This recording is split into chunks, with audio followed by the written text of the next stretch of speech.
What's going on, snail peeps? Tonight I am packing some Amazon orders, and I wanted to know if you guys wanted to join me and hang out in the chat.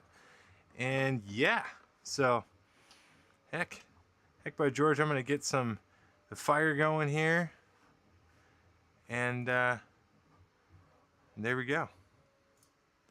So you guys can come on in and chill. What the heck, by George? We're looking good. All right.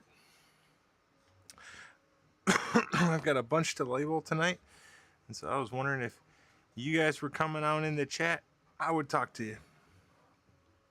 And also, this will give me kind of a feel on how long this is going to take. So I've got 120 products to label, and yeah,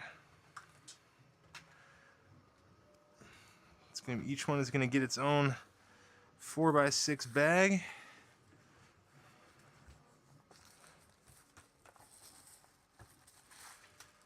So that's kind of cool.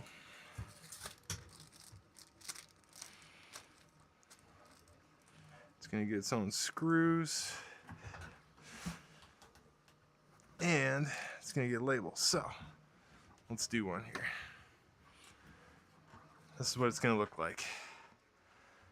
I'll show you down here. So first, we got product label, and we've got a do not separate sticker, and screw. Oop. Put the product in just like this. That fire's burning me. Ah.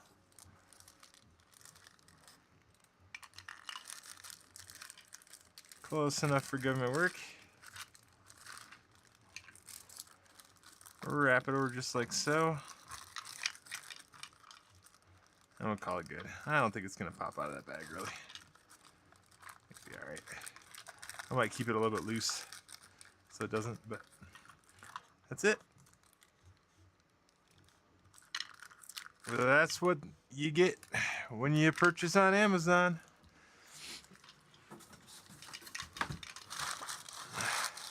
So would that take about a minute? Something like that? Well, first things first, I'm going to do the bags and the labels.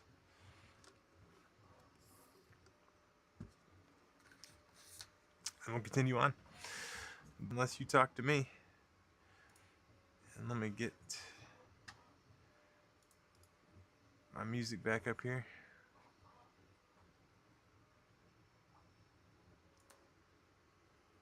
Oh no. There it is.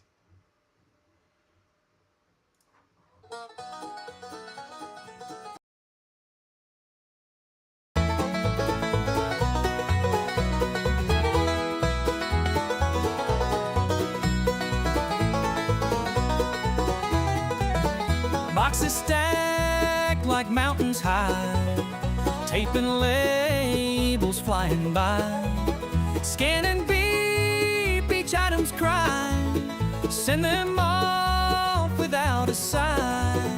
Bubble wrap a precious friend, protects till journey's end.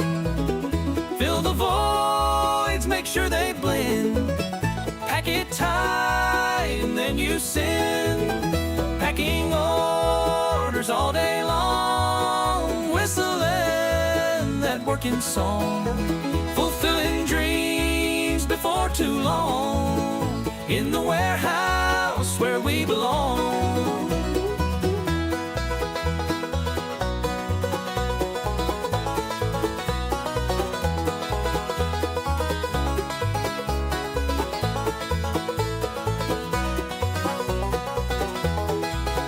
Barcode stickers whisper tales of journeys made on windy trails, from our hands to doorstep gales, shipping heroes leaving trails. Night and day we sort it through, prime deliveries we pursue. Orders come and leave the queue, magic happens in a few. Trucks roll out before the dawn, on the play far and drawn. Every package like a pawn. In this game we carry on.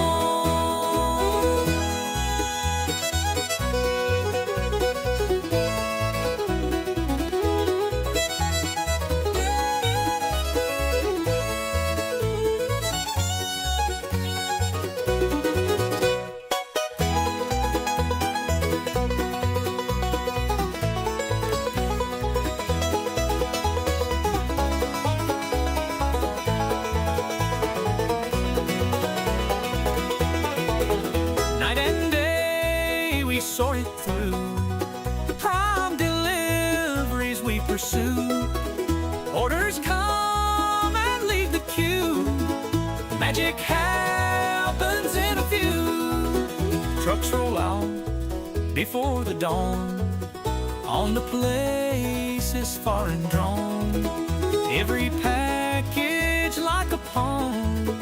In this game we carry on.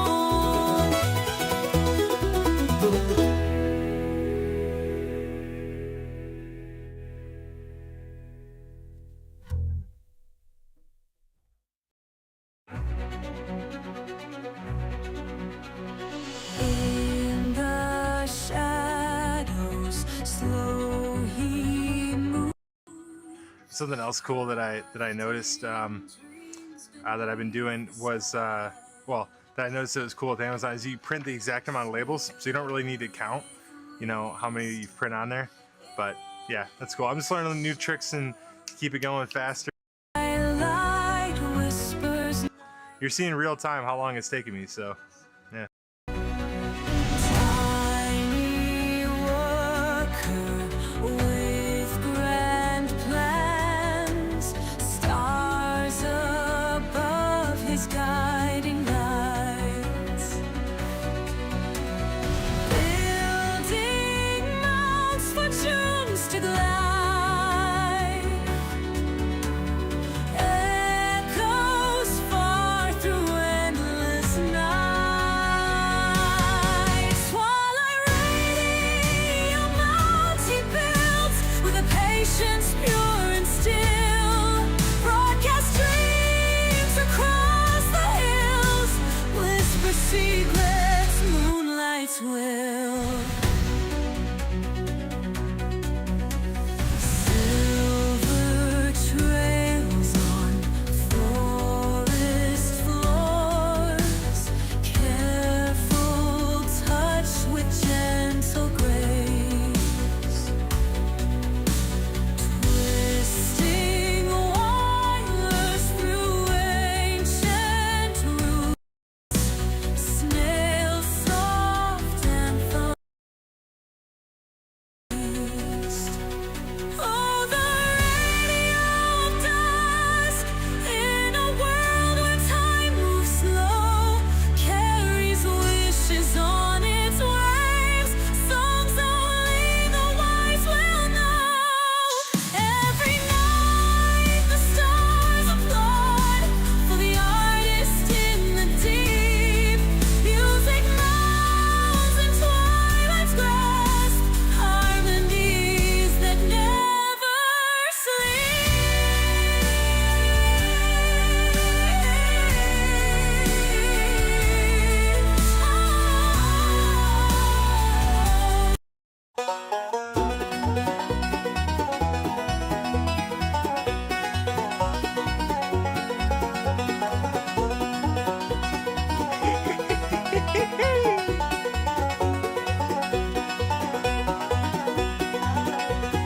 Boxes stacked like mountains high, tape and labels flying by, scan and beep each item's cry, send them off without a sigh.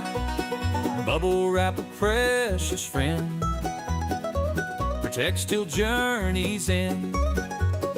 Fill the voids, make sure they blend, pack it tight and then you send. Packing orders all day long, whistling that working song, fulfilling dreams before too long, in the warehouse where we belong.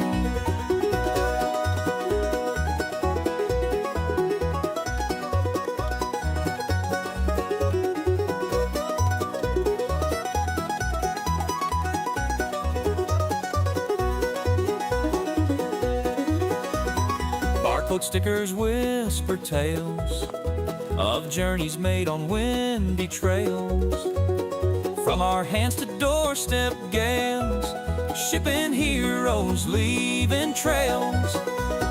Night and day we sorted through, prime deliveries we pursue. Orders come and leave the queue, magic happens in a few.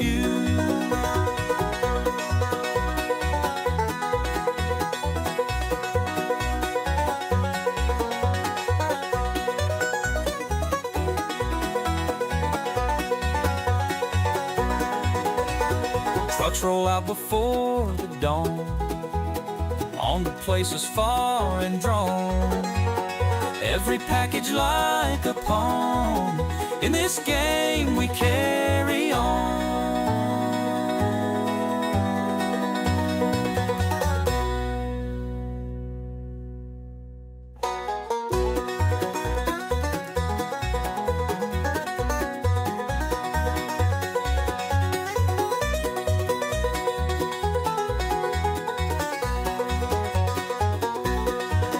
Backing orders all day long, whistling that working song, fulfilling dreams before too long. In the warehouse where we belong, in the warehouse where we belong.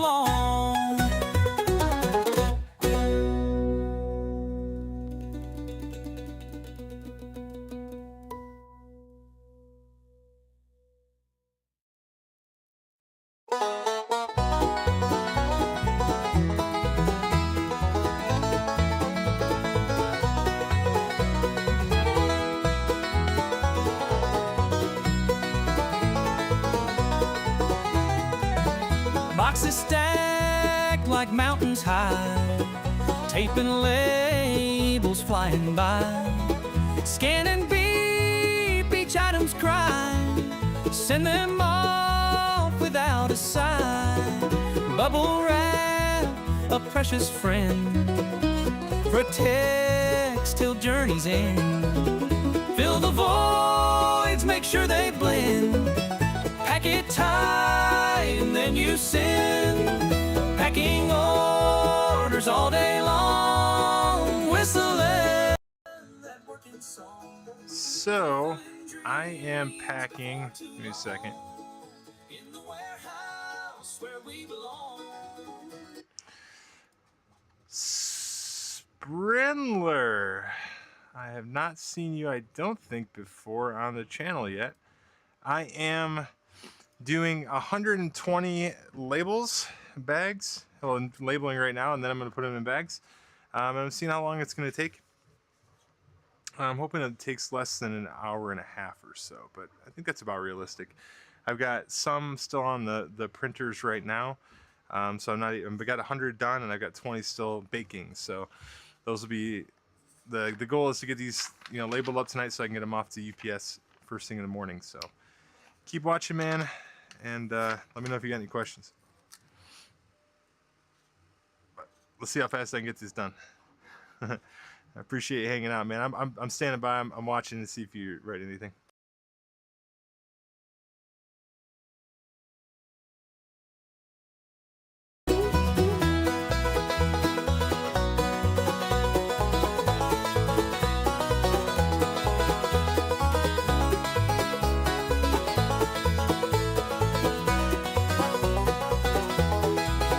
Barcode stickers whisper tales of journeys made on windy trails.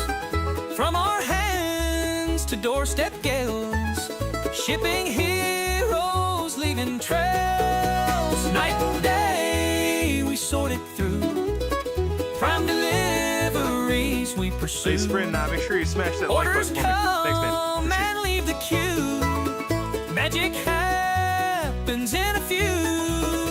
Trucks roll out before the dawn, on to places far and drawn.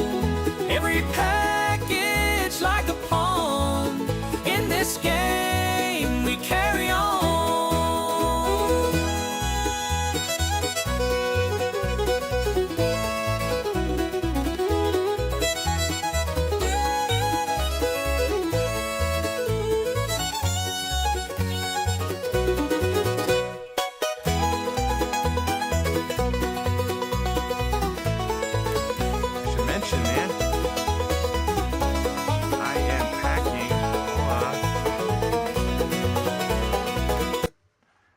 mention what I was packing. That's funny. But I'm packing these. So I made wall mounts for the actually the lav mic you see right here on my my hat. Yeah. So this thing I'm actually using it. You have a wall mount for it already. But yeah, this bad boy right here. That's actually what I'm packing up and sending in. So yeah, I should have prefaced with that, I would say.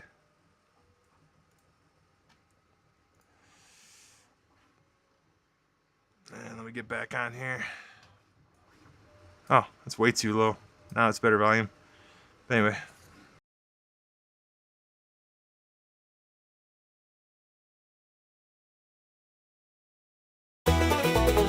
Night and day we sort it through. Prompt deliveries we pursue. Orders come and leave the queue. Magic happens in a few. Trucks roll out before the dawn. On the places far and drawn. Every package like a pawn. In this game we carry on.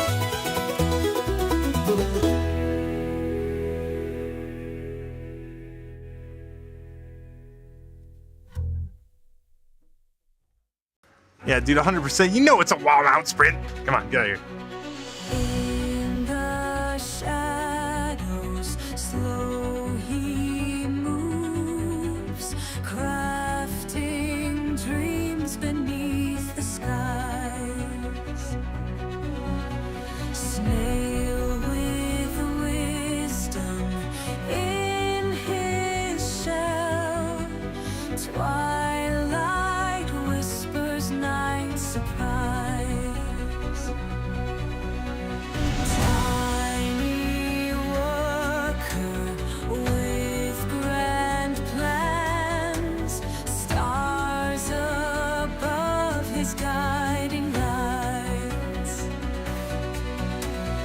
Building mounts for dreams to glide. Echoes far through endless nights. Twilight radio mounts he builds with a patience. You get me, friend. You get me. Yeah, if things aren't on the wall, I'm not happy. I'm not happy. Like, you know where my happy place is? An art exhibition. You know why? Because all the cool shit is on the wall. I'm sticking with it, man. Across the hills, whisper secrets, moonlight's will. Silver trails on forest floors, careful touch with gentle grace. Twisting wires through ancient roots, snails soft anthem interlaced. Oh, the radio dusk in a world where time moves slow, carries wishes on its waves, songs only the wise will know. Every night the stars applaud for the artist in the deep. Music mounds in twilight's grasp, harmonies that never sleep.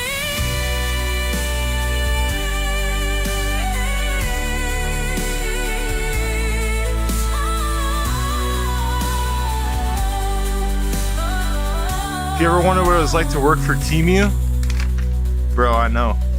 I know how to work at Temu now. Matter of fact, that's what I'm doing right now. This is my application process. I'm doing a video right now. That's why I'm recording this, to make sure I get an in. I'm sending it up to my boy Phone Duck. Phone Duck gonna get me in. Fundabu. Ah, Fundabu, I love you. You get me in Timu, Mr. Fundabu. Crafting dreams beneath the skies. I make miles for you, Timu. Me love you long time, Timu. His shed. I make miles for you. You pay me dollar.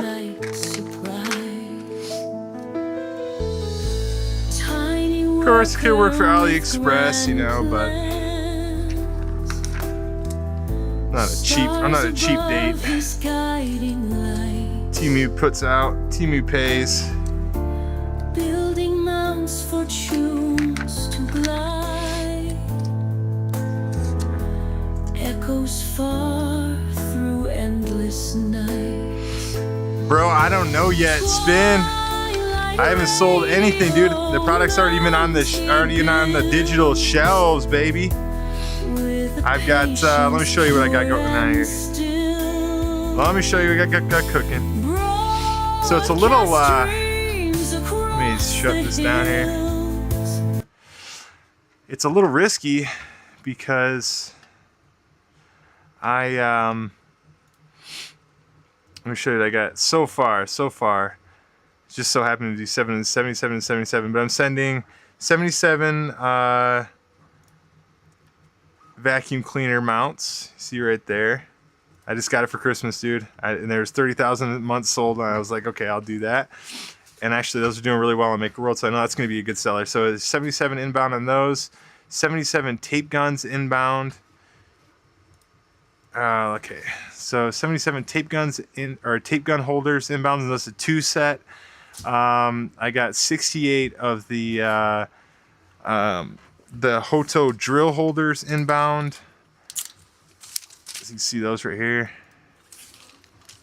It's kind of like it's a space saving, like it holds 4 bits up here. You can save space just going off the wall, straight off the wall. Then I got 4 packs of these radio mounts, wall mounts for radios, of course. Those are going in. How many do I have? Those 70 or 128. 4 packs of those.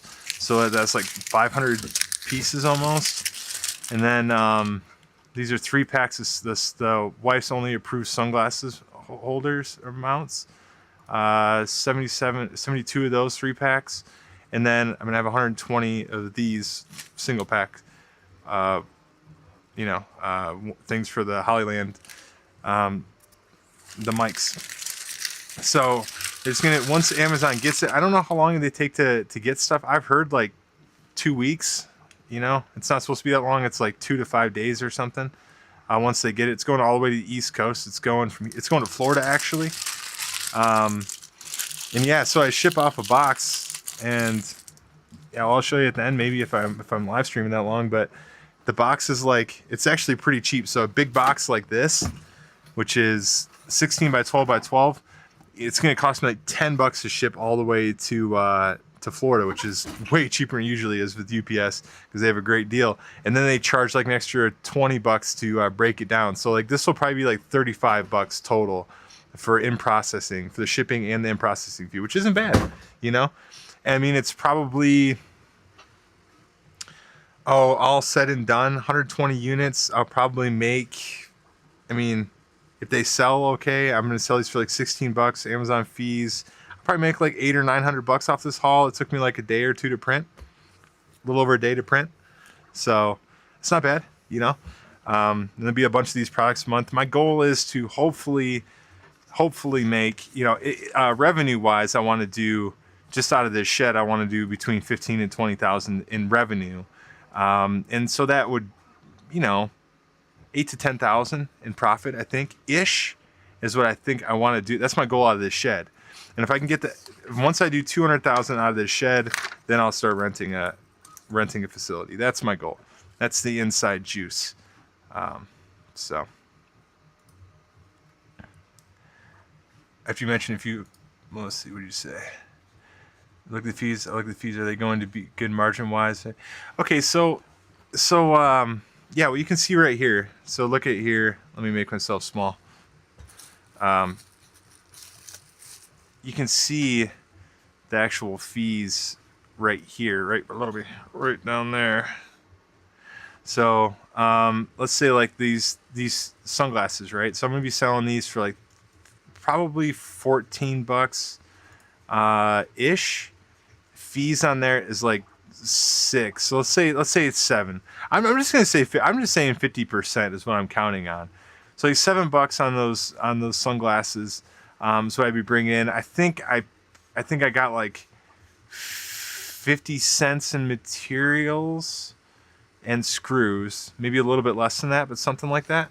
It's only like 30 grams for all three. So yeah, I mean the margin is going to be pretty good. It's like $6 on one of those. So I sent 72. So let's see. So 72 times, let's just say 650 low end, you know, 468. So I'll probably make like $500 in that little haul right there. Let's see on this right here, 608. So let's say I make like 8 times 120. So yeah, 960. I make like $960 ish, almost $1,000 on this haul I'm sending in right now. If everything sells, you know, and maybe it doesn't sell, and maybe I get hit in fees, and it's just like, oh crap, this is a non-seller, and I get hit in a bunch of storage fees and everything, and I never sell anything. It's like, I think off season, which is not the last like 3 months out of the year, if I'm not mistaken, it's like 50 cents per cubic foot of storage in their facilities. So yeah, I mean, if you figure I'm sending about 1.5 feet of this is going to cost me over $1 a month just to store this box worth of stuff. So if I'm not selling anything, you know, it's going to end up eating you. And then that's every month, and then more in the off months and things like that. And so you can end up with a situation where you got way too much stock over on their side, or way too little stock. And I think that's the hey, what's up, Shane? Yeah, so you end up with way too much stock or way too little stock, and that's how you end up in a pickle. So Amazon's tricky, man. But you know, the nice thing is they do all that individual shipping for you. I can't stand doing that, man. So I'd much rather do a bulk order like this and get it all shipped down. You know what I'm saying? I 100% would rather do it like this. That's for sure. So no doubt about that. So I just got the little Stream Deck thing, man. Oh, I love it, dude. I'm using it right now. I'm so surprised I didn't have a Stream Deck before, man. But it makes this streaming way easier. But yeah, man, it's good to see you, Shane. I'm glad you guys are both in here, dude, for sure. And this FBA, I mean, it's a journey, man. It really is. It's gonna be. I think I'm in for a butt kicking. I mean, I can already see the fees piling up. I don't have enough money in the bank account to account for these fees right now. So, I mean, I already sent stuff in. I think I've got probably $250 worth of fees already stacked up just sending stuff in, and it hasn't even got there yet. So I'm not sure when they bill that. I need to go.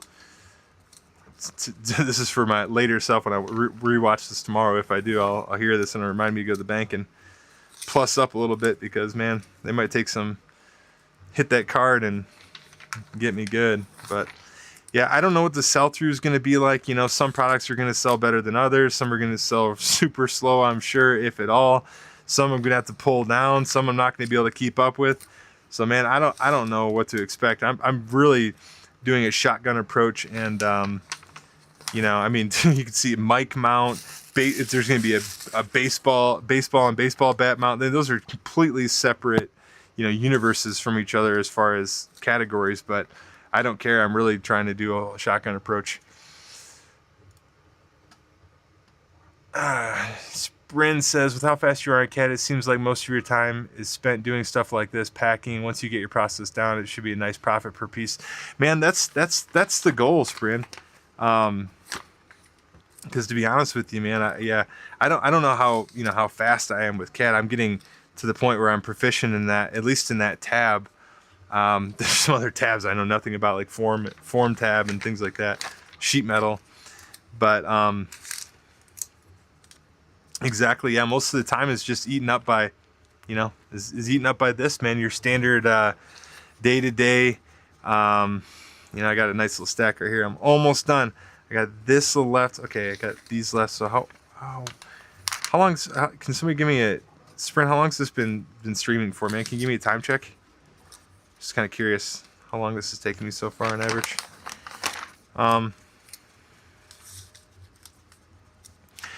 Yeah, I want to say, $6 a piece. Like, what do I have in time total? I take them off the plate. I put them in the bag. I probably got a total of, per piece, oh, heck, you break it all down. Let's say I have 5 minutes a piece in here. Something like that. Probably a little bit less, but just to be on the safe side. That's 10 hours-ish. 10 hours, 10 man hours. It's less than that. It's much less than that. But that's not bad. 10 man hours for it's about $100 an hour if these actually sell through. It's about $100 an hour in man hours. Now the thing is, though, is with a company, you guys know this, you're gonna end up hiring employees. So that profit. I mean, for now, it's like, I can look at it and be like, whoa, man, I'm kicking so much butt. Dude, when you're making 20 G's a month, it's like, dude, you're raking down the world. You know what I'm saying? Bro, it feels good for those couple months. And then you hire your first person.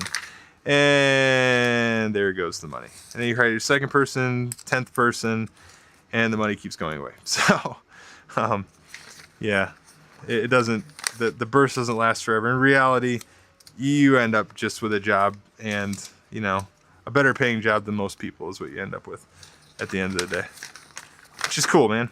But hey, you got your boss is the customers. In this case, I'm hoping with Amazon, the customer service load is a lot less. 23 minutes, not bad. 23 minutes, I can do that.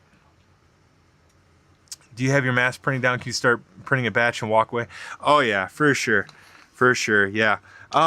Well, I was using the historically, I used the 3DQ system where it just cools down, knocks off another part. But honestly, man, I haven't needed to use that too much. Just with a squad of printers, you come back every few hours, you clear the plates, you push print again, and you go away. It's not bad. And I really like that. Have you seen that swap mod system for the swap mod for the A1 minis yet? There's a copycat of that that you can download and print on MakerWorld right now. Let me show it. I'll bring it up right now. It is so sick, dude. Check this out. Let me find it. I'm gonna make one. I gotta do it. Hold on. Likes. Yeah. No. I need one that I boosted. I don't know how to find it. That's the problem.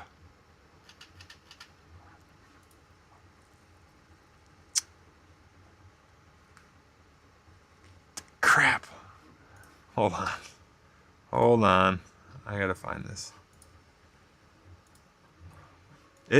Seriously, isn't it a problem finding like there's got to be some solution to going back and finding old things. It's that is one of the biggest problems online, and why, there it is, but why data loss is so crazy. Here it is right here. Check it out. NII. It's auto build plate changer for A1 mini. Check this out, dude.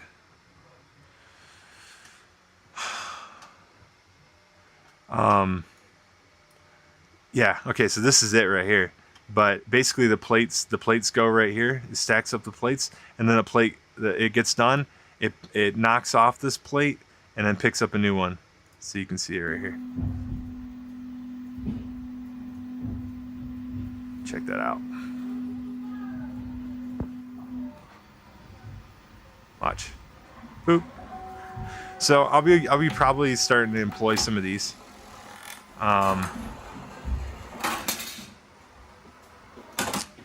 Because I'll tell you, I really like the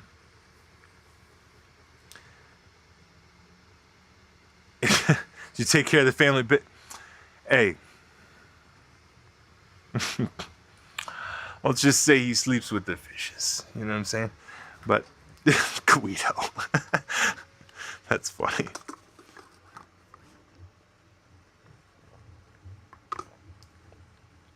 Yeah, unless you have it in a save collection. I'm gonna do that right now. What am I thinking, dude? I didn't save it. I boosted it twice though, and I thought I could find it because I did that.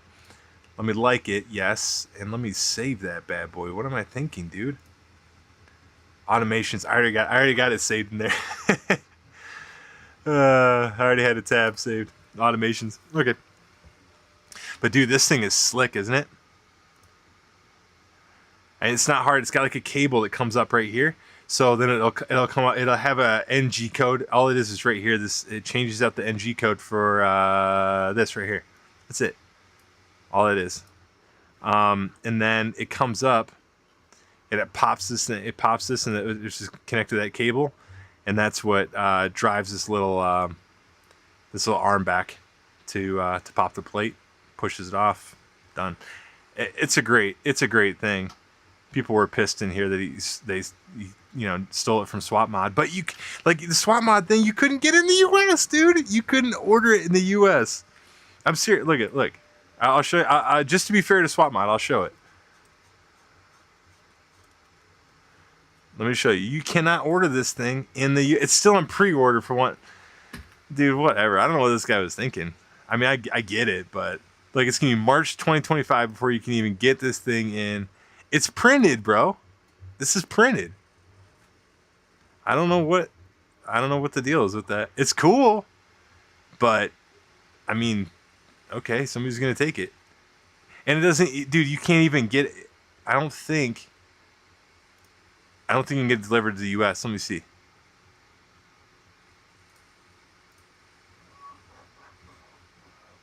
Delivery time March 2025. I'm not sure you can get it sent to the U.S. Let me see. You couldn't before.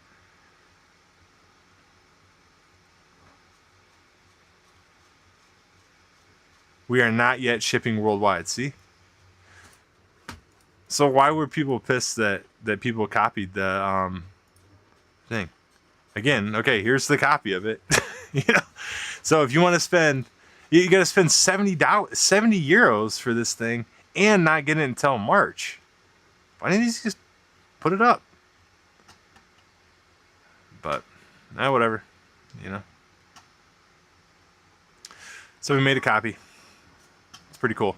So I'll probably download that, and then I might help that copy to see, well, if there's some bugs and some issues, I'll probably design some stuff and help them out, because that tray doesn't look like it holds as much. See that back tray right here? On the Swap Mod, oh, it's about the same. Well, because it holds 10 trays in the Swap Mod, but this one said it only holds 3 for some reason. I have to look. Yeah. Oh, required for 3 build plates. I got it. So you can't have more on there. So yeah, you set up a whole like 10 plates on that bad boy, and these cool plates, man.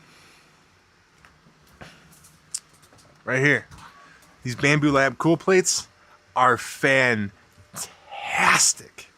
Dude, look at the bottom of these, man. Look how good a quality you get on the bottom of these. The bottom of these prints. I mean, just look at this. You can even see that. That's the bottom, man. That's the bottom surface of that print. And they stick. They don't come up. There's no corners peeling off. None of that. And man, I haven't found a build plate yet, including the Vapor, which I really like from 3DQ, that can do that. That doesn't pop up. Do you think that will be fuss free? I think so. Yeah, I think it'll be pretty fuss free, Schaefer. Honestly, yeah, yeah. It's not that many moving parts though, because see, all that is this cable right here. goes underneath, goes behind, and then runs up the Z pillar, and then yeah, there's just a little knob at the end, and all that it does is bring this back. That's it. It's a really simple system. It's not complicated at all. Honestly, I think it'll spit bullets. I don't think you have any problems ever. It'll probably be 100%. And if not, if there's any piece that's not reliable, we can work on it and get it done. But just imagine, especially for nighttime printing, I think it'll end up saving a ton of time. I really do. Yeah, and look, that's the free solution. The vapor, because here's the deal. I love 3DQ. Let me show you the 3DQ system. I'm talking about these. I got to show it to you. 3DQ. And Schaefer will tell you, 3DQ is amazing, man.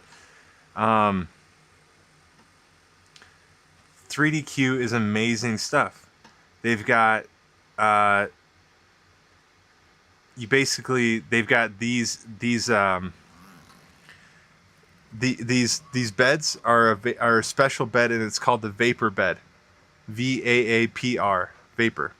Right here.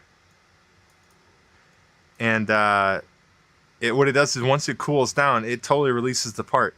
And on most things, it works good, but there's some edge cases where you just can't get the thing tuned in, which like I was running into with the bamboo mat material. I couldn't get this thing tuned in for nothing. I spent like 2 days trying to tune this. I'm not going to do that again. But then you slam it over on this cool plate, and it's just like, the bottom surface is beautiful. And if the bottom surface is great, the rest of your layers are going to look great because there's not going to be that squishing, which kind of screws stuff up a lot of time. It's not bad, but it's not ideal. You'll have to rearrange your. Yeah, I know. I would have to rearrange the work area. I'm not, but I'm thinking what I'm really thinking about this is for the future.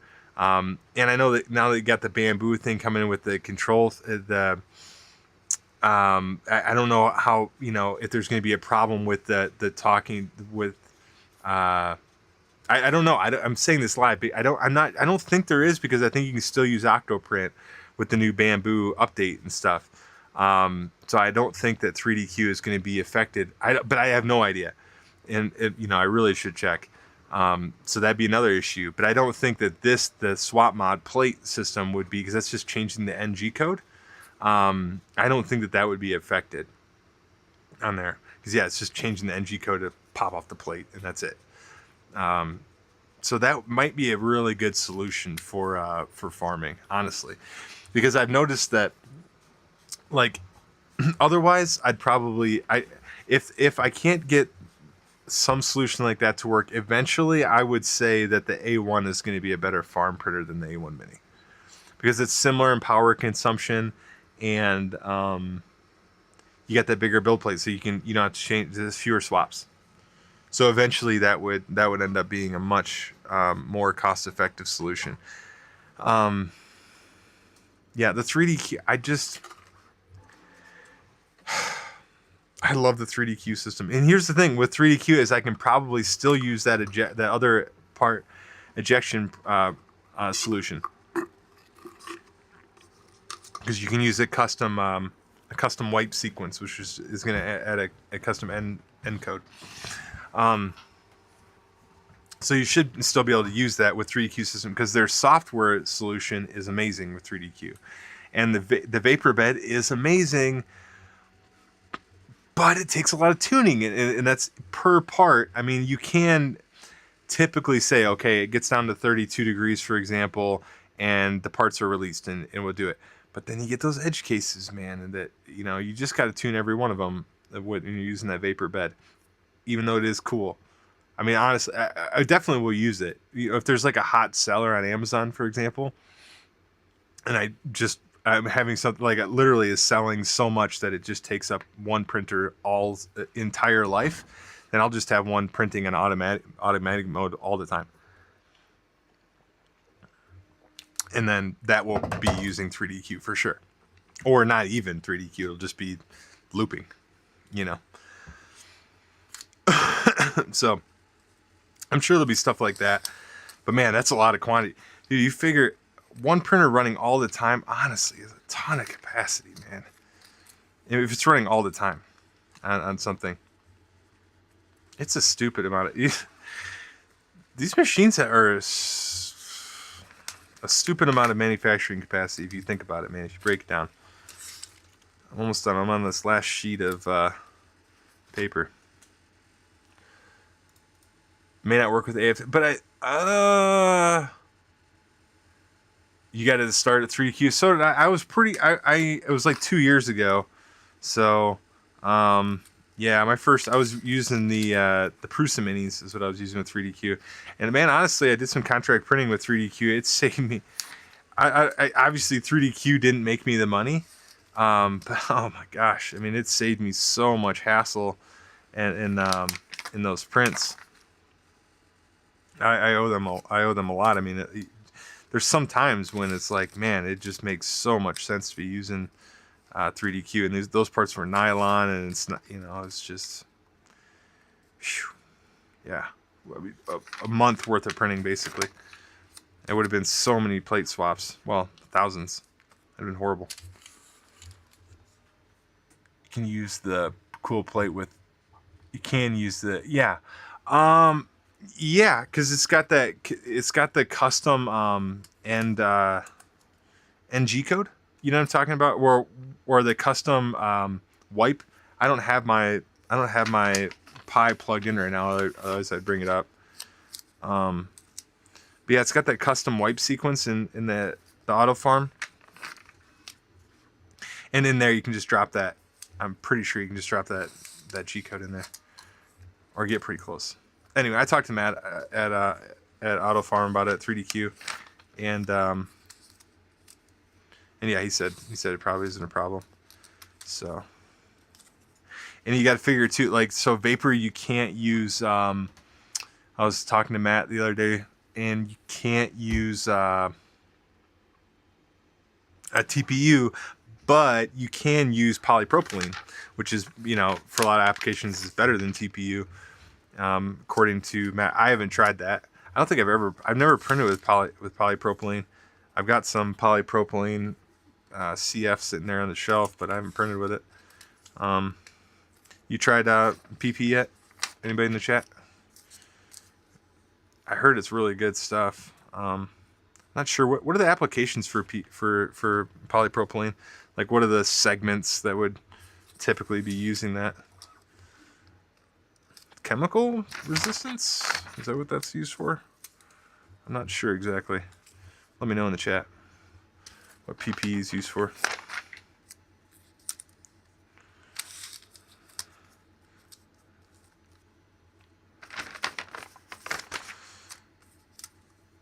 PP, polypropylene.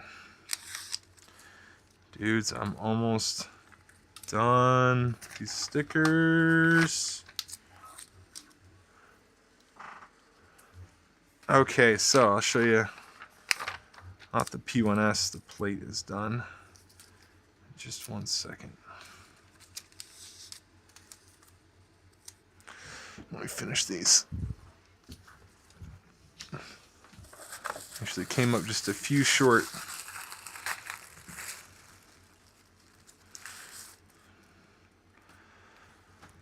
Hold on. You guys can get here. Here's the stack of done. I'm almost done with these, man. Got just these few labels left, and that's it. 5 sheets of 24.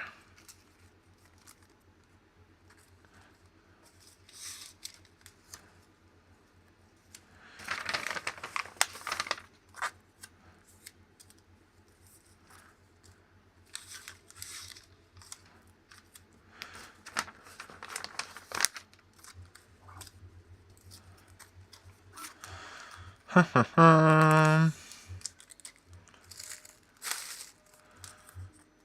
don't see anything to chat about PP, polypropylene.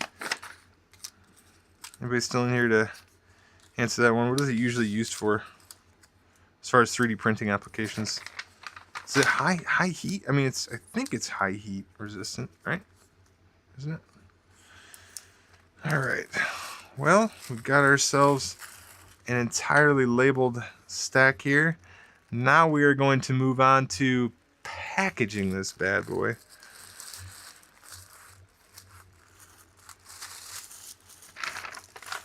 What's the time? Let's see.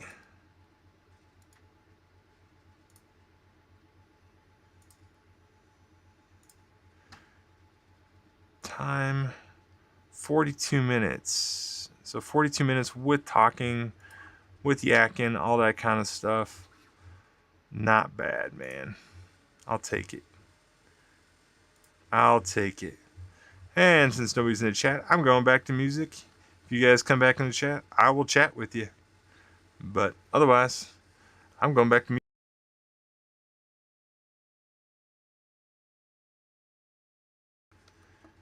Right when I was going back, Schaefer jumped in. Hugo says, why?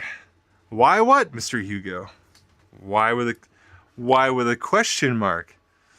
Well, since you distinguished it with a question mark, now I really don't know what you're asking why. Asking why? Why what? Why what, Mr. Hugo? Why the live stream? For watch hours. Why am I alive? God made me. Why do I 3D print? It's amazing. Why am I in business? To make millions of dollars. Why am I in my shed? It's nice in here and I can speak.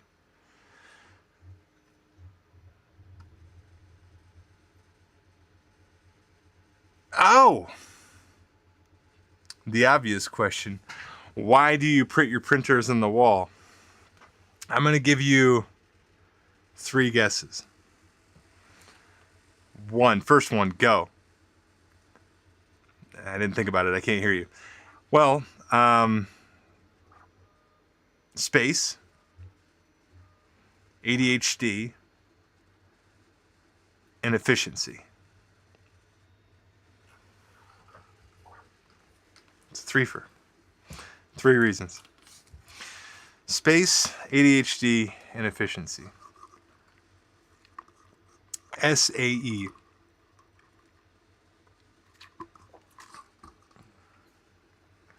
Because you're weird. Exactly.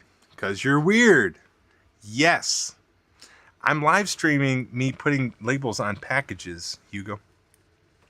I'm a strange person. But if you like and subscribe, you can see that strangeness much more often. And you're welcome to.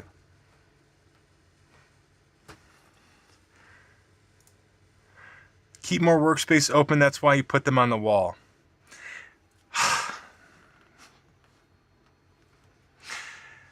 It's a simple explanations.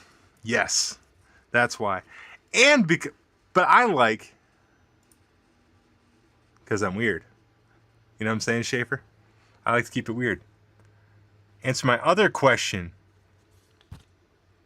Yes, sir, Mr. Hugo. What was your other question? Hold on, let me go back. And how is the bed adhesion? It's a good question. I have not had a print fall off yet. I'm using the Bamboo Lab primarily.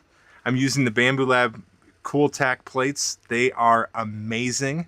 There are benefits such as bridging that are truly really good. Bridging is much better with them sitting horizontally. At least what typical bridging would be.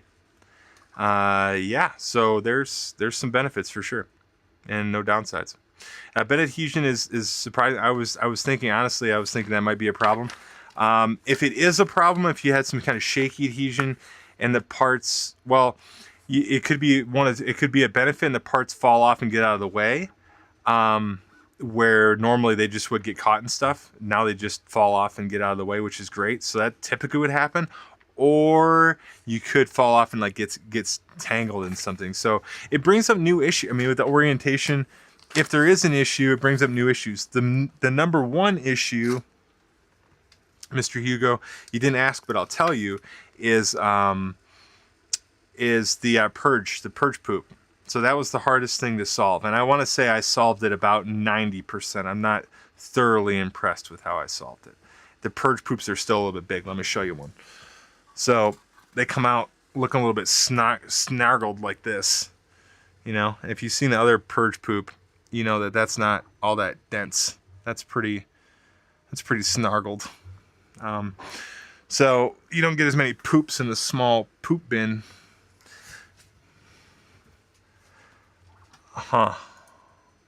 What? Bed adhesion is the same. That's correct. That was a long way of me saying that for watch hour reasons. I was very verbose in what I was saying. But yes, it is about the same. So, to answer your question, Mr. Schaefer is correct. He's coming in from New York. He's answering the questions hot. It's about the same. Can you show them? Sure. How would I show them? Give me a second.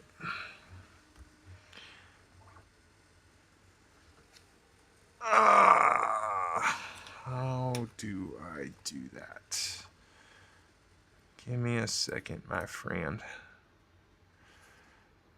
Boop. I don't...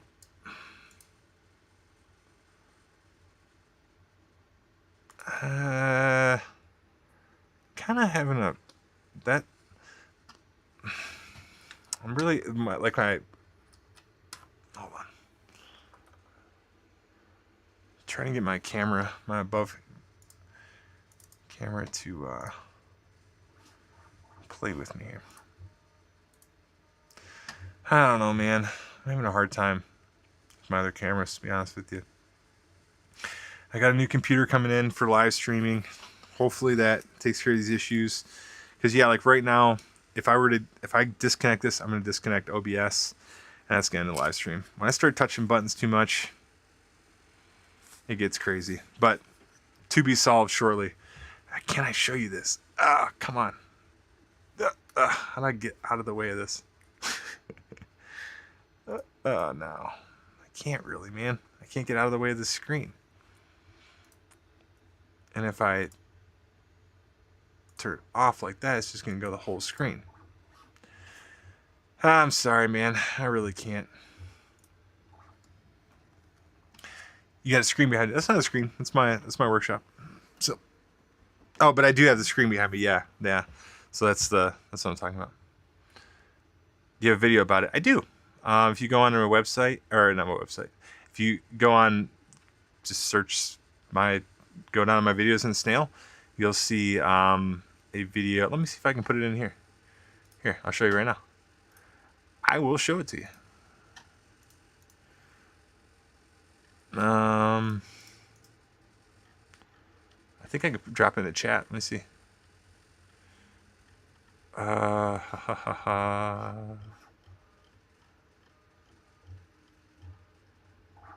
Side runner. So I got one for the I've got two mounts. I've got one for the A1 and one for the A1 Mini. Unsubscribed. Oh, you're messing around. I'll put up. There you go, man. Tell everybody you got.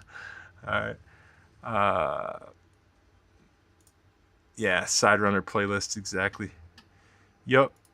I can show you. You know what, dude? I've only got 103 views on this one in the car. I love this. I'm so excited right now. I think I'll get a copyright strike if I play my own music, so I can't really. Can I mount that in my trunk? I think I can. All right. Dude, look at that. It's the same thing. It's mounted in my trunk, and it worked. It worked fantastic. These stupid printers are so good, man. For $200, they have no. It's frustrating to me because I'm the beneficiary here. How do you make a product for $200 that is this quality, this level? How you do that? You, it's truly incredible, man. It's Moore's law. I mean, okay. Let's say it like this. Like most of the time, you capital equipment, right? So I've run manufacturing businesses before. Like I had like 5 turning centers. All right, like a lathe. We made like metal stuff. We made suppressors for guns, but the machines that did there were turning centers, and they cost so much money that you depreciate it. You know, what was that? What was that called? It's amortization, but somebody help me, man. How you do? What's that depreciation called? But it's a long haul, like years, that I'm depreciating this asset because it costs so much. It doesn't make any sense to write it off all in 1 year. I'm not going to be able to say like, okay, this $100,000 machine or this $50,000 machine or whatever, however much it costs, $1 million machine, whatever much it costs. I'm not going to write that off in 1 year because I don't want to take that much credit in 1 year. And so I'm going to write off the depreciation over X amount of years of the life of this machine, let's say. Let's say this machine is supposed to last 20 years. Well, if I can, I'm going to depreciate that over 20 years, you know, because eventually this is going to be a depreciating asset. It's going to be costing me money because I got to maintain it, all these, whatever. Okay. And it's going to be losing value. These printers, this is, you can say this is these printers are a household item. They're not. This is a commercial grade production machine, and it's $200. So for $100,000, no, for $20,000, I can have 100 machines. My output would be effing insane with 100 machines. With 100 machines, I can have $1 million business for sure. And that is $20,000. That's less than, you know, that's less than a cheap production machine in metal. Very cheap. That is less than that for 100 machines. So it almost changes the way you schedule your depreciation in businesses and stuff like that. You can't depreciate you depreciate these the same year as you treat these like a pencil, like an expense, like you would for office supplies. You wouldn't even treat them like a capital equipment expense. I don't think so. I'll let you know next year. But it's insane. These things are too cheap for what they're able to do. I mean, you got to have them in mass. You know, that's the thing. I mean, so you got a quantity of them, but even so, 100 machines is an extreme amount of. I mean, look, 5 machines, 6 machines keeps me busy. You know, I mean, I could probably scale just one person to 20 machines, but more than that, I mean, you're not going to want to run with a single person or 2 people. But I bet you a team of 5 or 6, you could run 100 machines. Be pretty darn good if you had some good automations in there and stuff like that.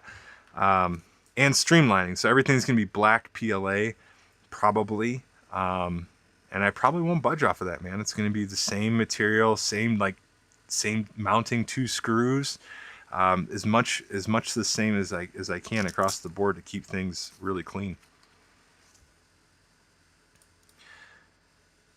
Jack said the first 3D printer I ever bought was a $1,500 printer bought in 2015. It was nowhere near as good as any of them, the bamboo line machines.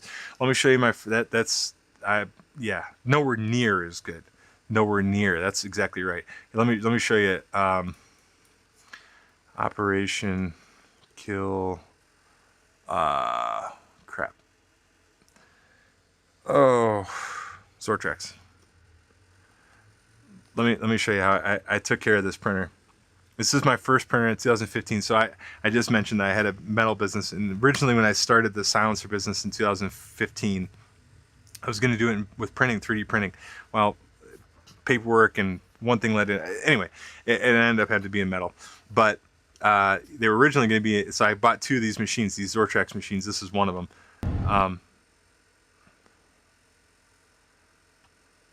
But yeah, check it out. It has such a good soundtrack too. I wish I could play it for you, but I will get dinged. But that Zortrax right there, that was my first. I had 2 of those, and they were honestly good printers. Like, I could still put it, but it's yeah, it was only SD card print. It had like the bed had these perforated holes to stick. Yeah, it was absolutely horrible. Fire, dude. When I played this back and I saw that flash, the concussive flash that I caught, that I was very happy. But yeah, I've blown up that. I've blown up a A1 Mini and a Prusa Mini. Watch. Operation Kill Bamboo.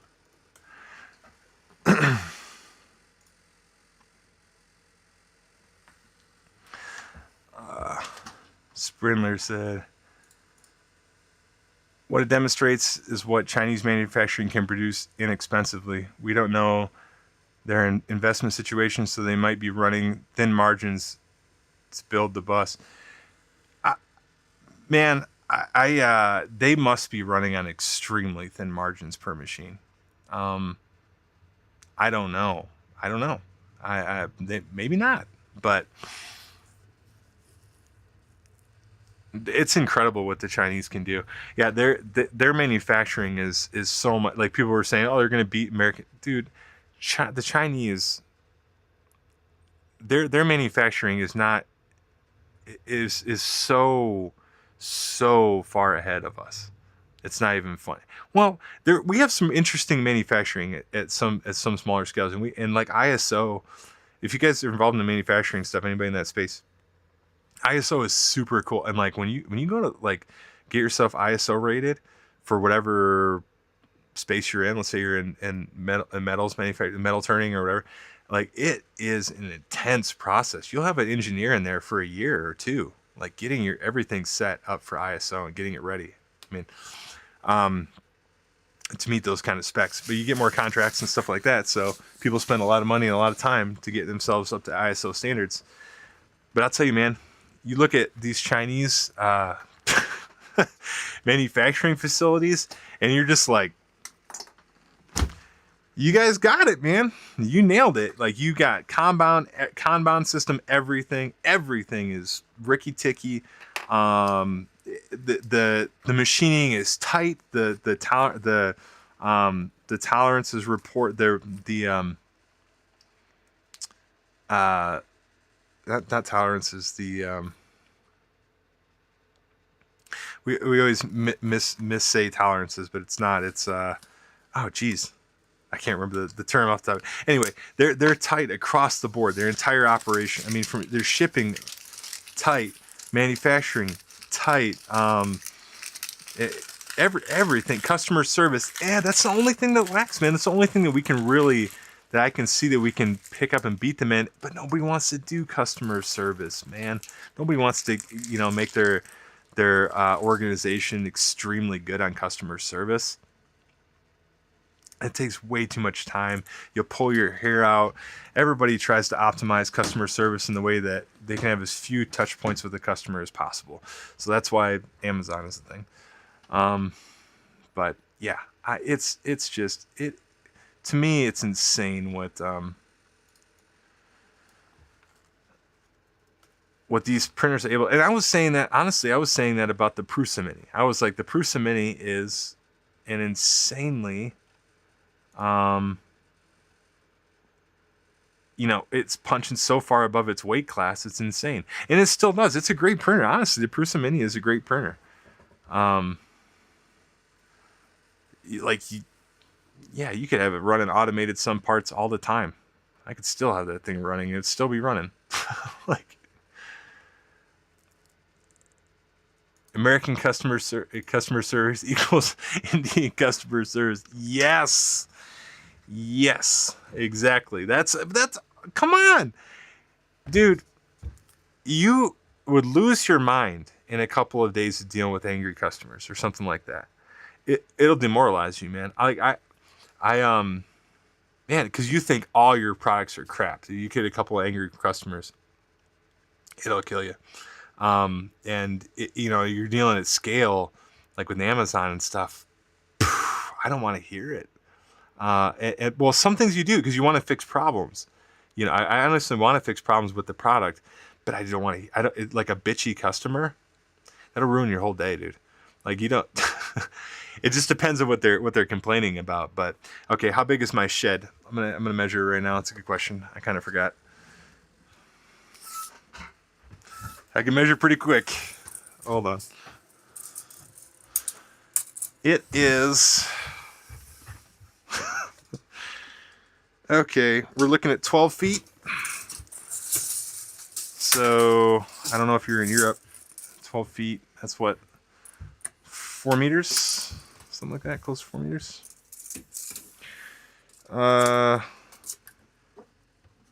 Yeah, we're 12 by 8 in this bad boy, in this hog. 12 by 8. She big. So what is that? 144 square big ones.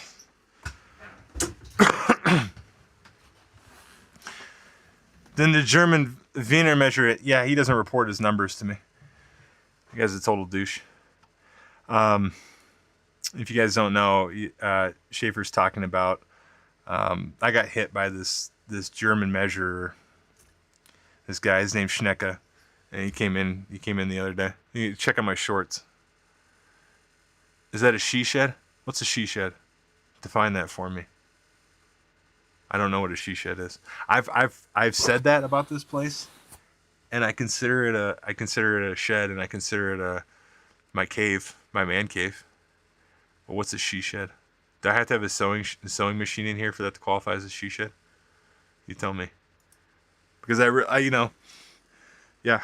To be honest with you, I don't mind the sound she shed sounds pretty cool.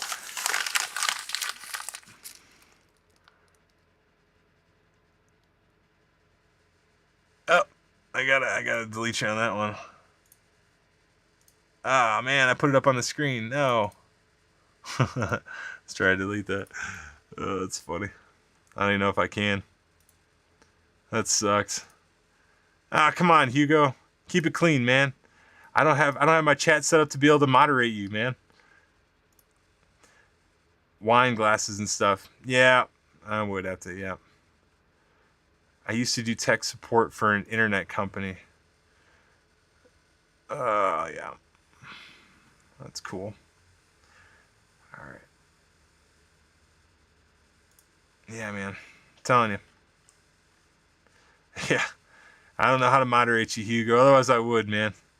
I'd have to put you on timeout. You're a bad boy. Ugh. But I think I got to pack up some stuff here. So let me get the music playing. Like a man cave. Exactly, Mass River. You get it. It is a man cave, man. If I could show you the outside right now, I would. But I can't. I don't know if I can show you the... Well, I got a bunch of cameras to set up in here. I got to have one pointed outside. I had one pointed outside to the hummingbird feeder sitting... I got a window, like, right outside my hands right now. And, yeah, some hummingbirds come there, and it's pretty sweet to be able to sit there and see them. But yeah, I got a lot of camera stuff to fix in this bad boy. They're already aware of it. They're already aware of it, making fun of me. All right. Hey, our parts are done. Let's see what they look like here. It's not A1 Mini, but with the regular A1. Ah, come on. A1 and B1S. So these fit 10, the minis fit 4 each. But we got ourselves 120. We're good to go. Let's get these things packed up.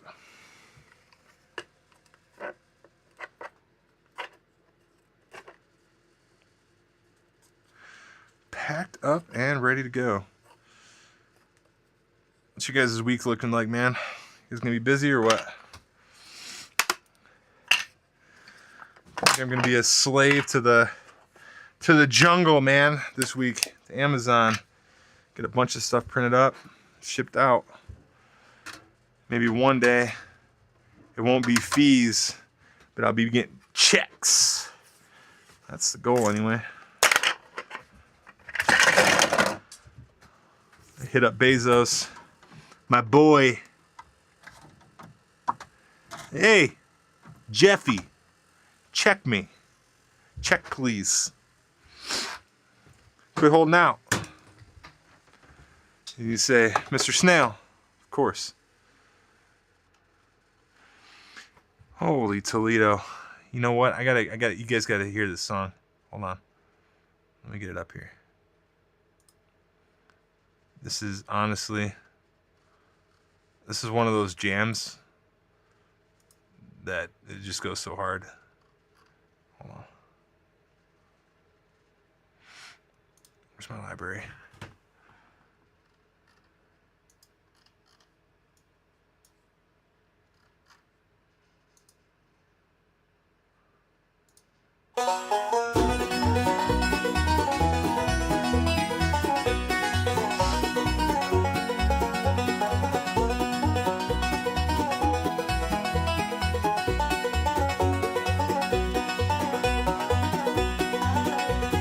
Boxes stacked like mountains high, tape and labels flying by, scan and beep each item's cry, send them off without a sigh.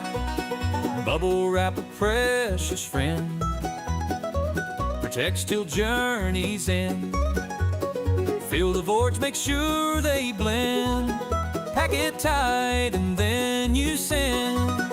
Packing orders all day long, whistling that working song, fulfilling dreams before too long, in the warehouse where we belong. So, we got ourselves screw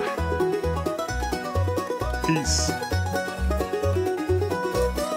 Get our piece in there, get our screw in there. That's it. Wrap it up. Barcode stickers whisper tales of journeys made on windy trails.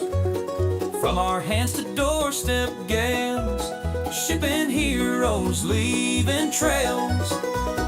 Night and day we sort it through, prime deliveries we pursue. Orders come and leave the queue, magic happens in a few.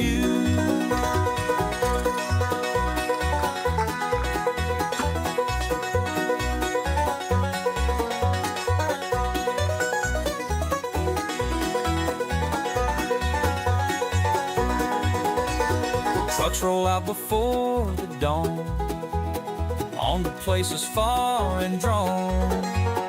Every package like a pawn, in this game we carry on.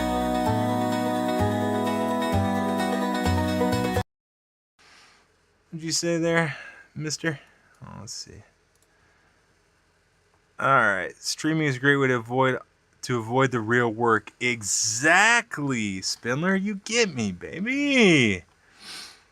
What are those? Celebrating tomorrow. Nice. Finally organizing my basement, Mr. Schaefer says. I understand. You're celebrating tomorrow by doing 47 push-ups. Oots, oots, oots, oots, oots, oots. 47 for Papa Trump, huh? For Papa Chulo Trump? Oh, it's a big papi chulo. Okay. Let's see. Can't do this kind of songs. That's a wrap for you, man. You can't do bluegrass. That's how we had to shake Hugo right there, man. We could throw on the bluegrass, man. We got him out of here. Bam. All right, Spindler. I need to fake being productive, doing something else for a while. Have a great night, Spindler, man. Take it easy, baby. Take it easy, man. Schaefer, I still got you around or what? Spindler's out of here. Hugo and his dirty butt's out of here. Is it just me and you? Just me and you, Mr. Boogaloo? Or did you leave me too? I'm checking the chat. checking it twice, seeing who is naughty or nice.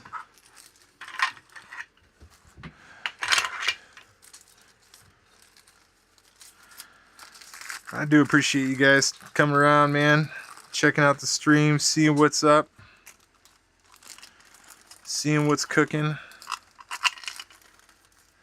So far, so good. We got ourselves quite a bit here.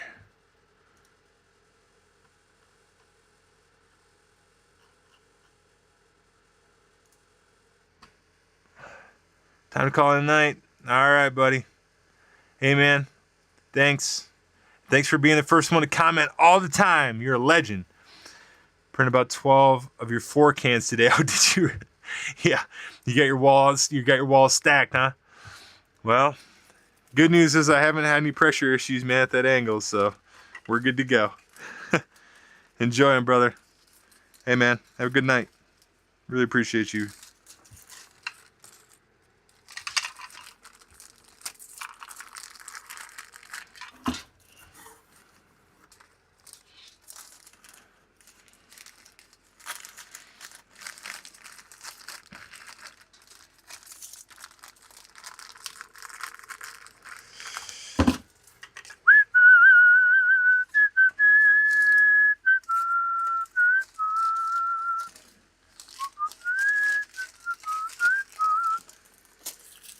Later, Guido. See ya. Follow me on Bamboo Maker World. I don't know, Master. Hey, man. See you, Shafe. What do you mean? Oh, I followed you, Mass River. Followed you? Have I yet? If I haven't, I better right now. Matter of fact, how do I find you? Is it at Mass River?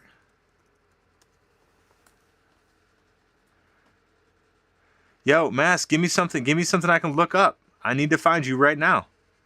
At Rose. At Rose. No. Give me a model. Give me a model. Rose. Rose what? Give me a specific model I can find. I'll look you up. I'll put you on blast right now. Do it. It better be cool though, man. Because I will flame it.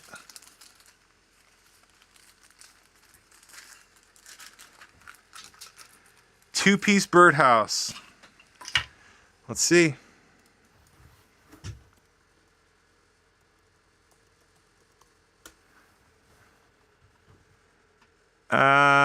No.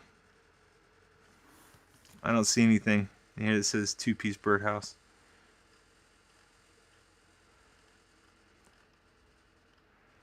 Can you hit me up on send me a PM on here? Maybe. Thread lock? Two-piece birdhouse with thread lock?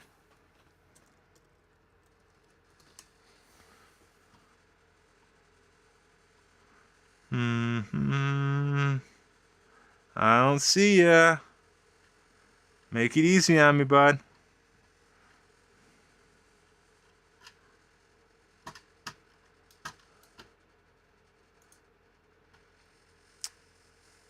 You can hit me up at Snail and send me a PM and I should be able to find you. Just thread lock, okay. All right.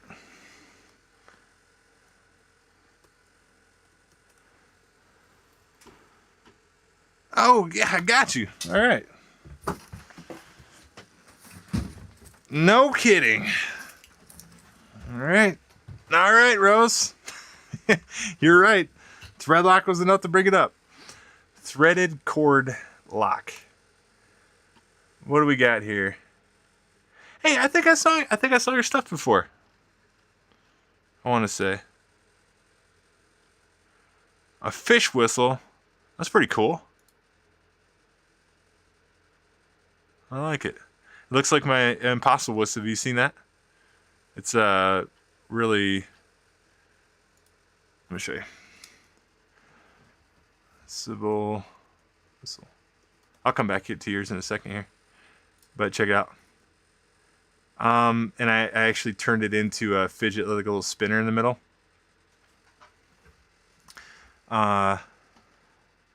It's pretty cool. What's his name printed it? Joel from 3D Printing Nerd printed it live on his stream.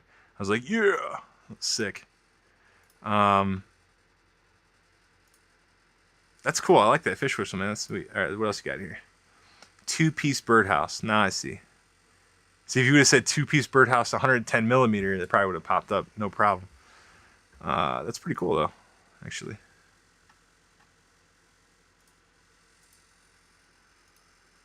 I like it. Okay. All right, Rose. Mason jar with lid with tab. Okay. Can whistle. What's that about? Is it super loud? Ooh. Different tones. Is it? That's cool. How loud is it?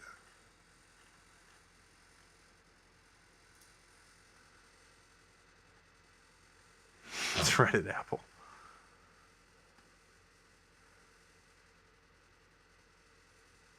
Nice. Okay, cool, man. I like these snowflake. That's pretty cool. The fractal. Yeah. Very nice, man. Well, hey, Rose, keep making cool stuff. You're an engineer. What do you engineer of? I see you in the bio. This is your engineer. What's your field? All right, let's see. Try the whistle. Yeah, what the hell? I'll print it. See what we got.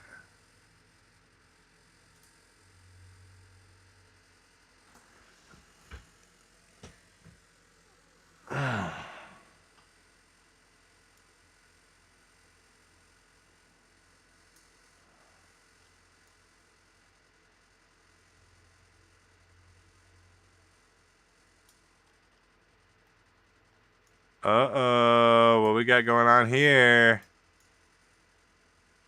See that? Mr. Rose, we got some sharp edges. We can knock those off. Delete those. Did you see that? Yeah, you probably saw it. Right here. But I'll try it out. Let's try it anyway.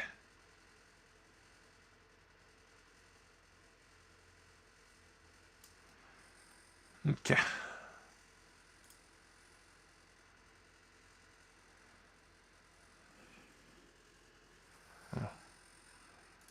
Hold on.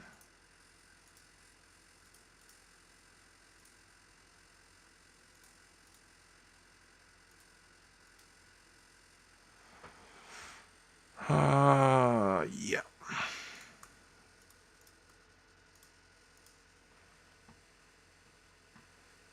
Is that where the cool kids? Is this where the kid?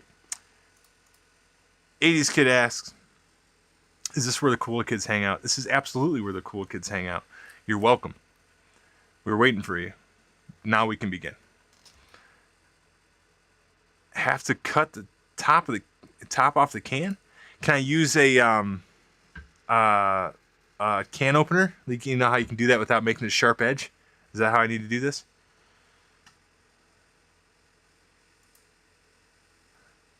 Test engineer, you're old. Okay, nice. White PLA works best. I don't have any white PLA up. I have white PETG. Okay, I'll print it. It's kind of cool. I'll give you this idea. I mean, it's cool to repurpose the can as an air chamber. I mean, you can whistle over a can like, you know, and you can kind of get that effect. It's cool. Gratitude Gang Hangout. All right. Yeah, dude. Gratitude Gang. I'll tell you, isn't that just?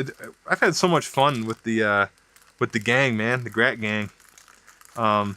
man, Mark is just such a cool creator and a fun channel, man. He's just able to coalesce like the whole group of makers. I'm not going to consider myself a maker. But yeah, there's such cool people on there, you know, to like and follow. You know, got guys like this Rose guy. Hey man, if you're Rose, if you're not into M3 is 3D, I'll put it up here right now on the screen. That's where 80s kids talking about right now is 3D. Check him out, man, on YouTube. He's got some great stuff going on, and a cool Discord channel, which is what we're talking about right now. He runs a 3D printing business out of East Texas. Does big format printing for just cool stuff like giant, you know, Darth Vader trash can, or, you know, just weird eclectic stuff like that. But big format, a lot of it. It's really cool to watch. Just join the Discord. You're more of a lurker, dude. Hold on. I've got the perfect gift for you. I found it is so funny. Hold on. Lurk. No. Where is it? Please tell me I can find it.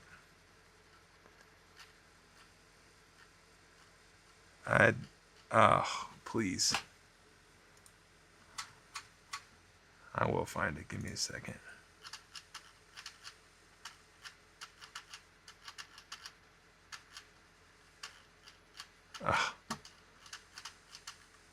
You ever get like one of those gifts and you're like, oh, I gotta keep that, and then you lose it. Oh no. Oh yeah, I got it.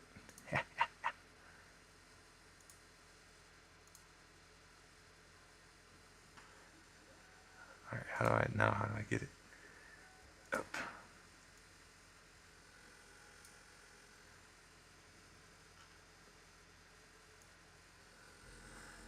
Well, I'll just show you.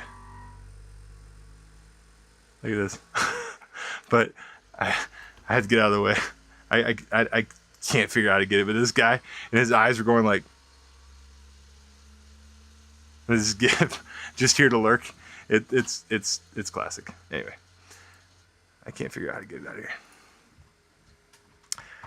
Mouth breather, retired NCO type. I worked for a living in the Army. Sure as shit did. Heck yeah, 2002 to 2012. What about you, man? What's your coastal snow mouth breathing retired NCO type? All right, I'm not retired. I only did 10 years, man. I was that guy that sat on the edge of the precipice and said, "Get me the frig out of here, man." You know, for sure. But I'm from '84, so '80s kid. I'm an NCO.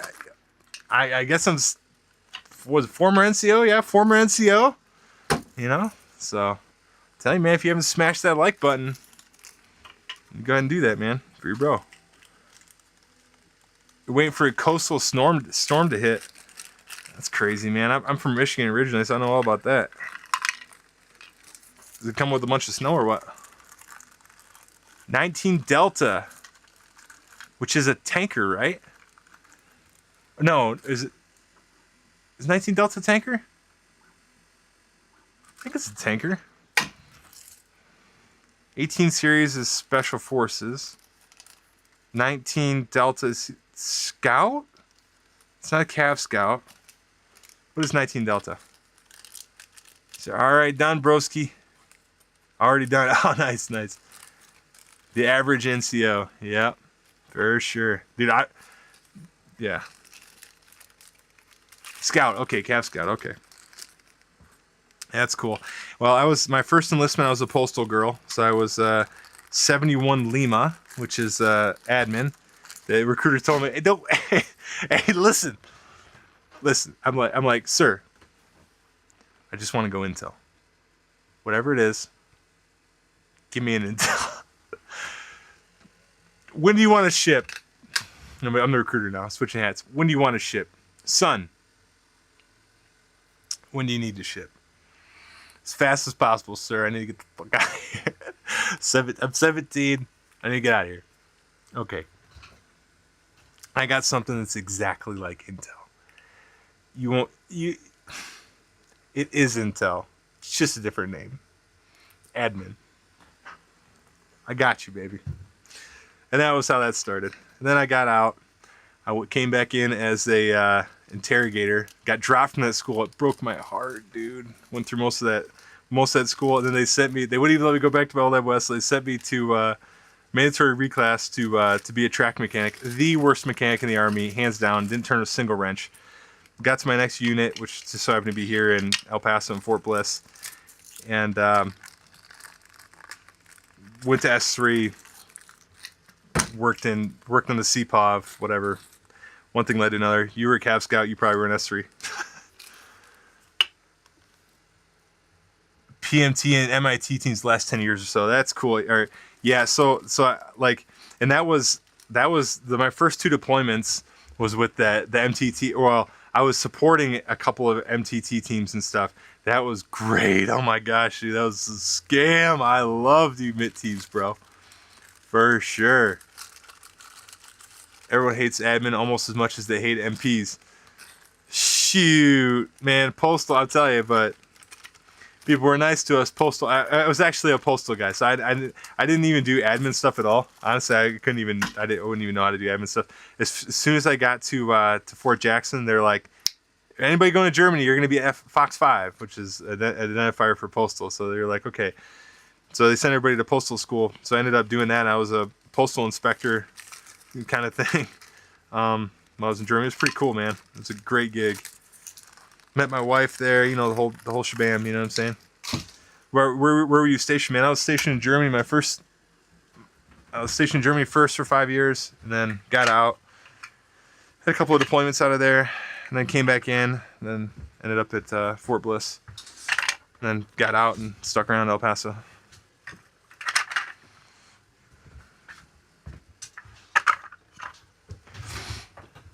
But I guess I'm semi-retired, VA anyway.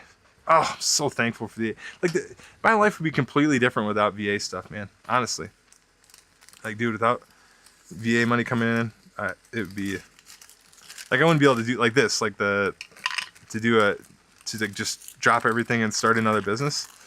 That'd be hard without the VA, man, for sure.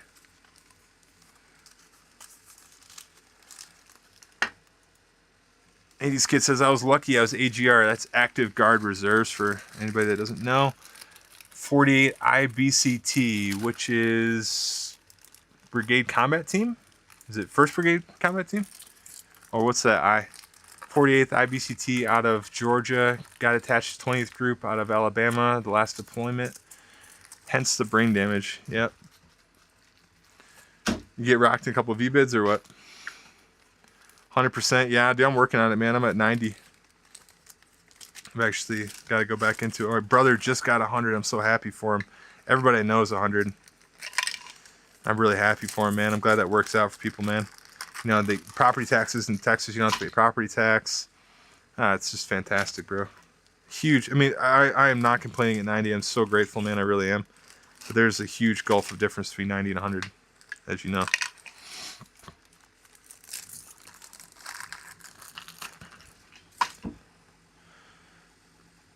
You know, good luck with your appeals, man. I appreciate it. Yeah, Nick.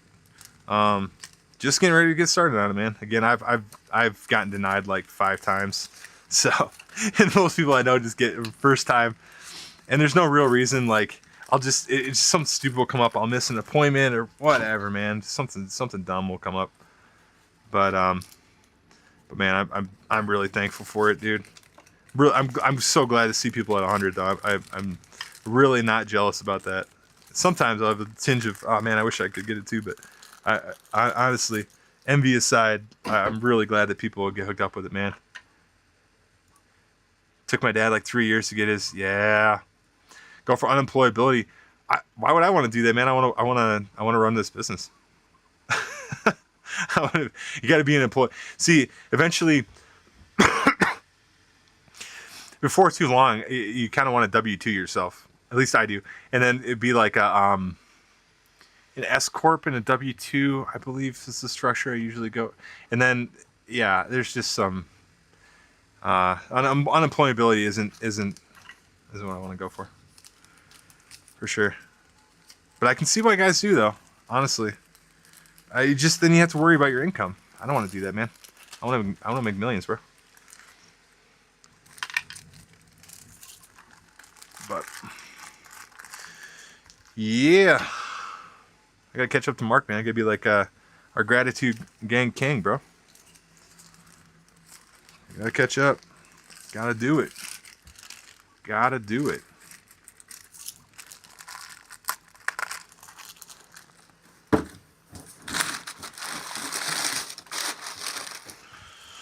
Shoot. Where are you guys out of, man? Like I said, I'm out of El Paso, Texas. I think one of you said you were in Florida. Schaefer's up in New York.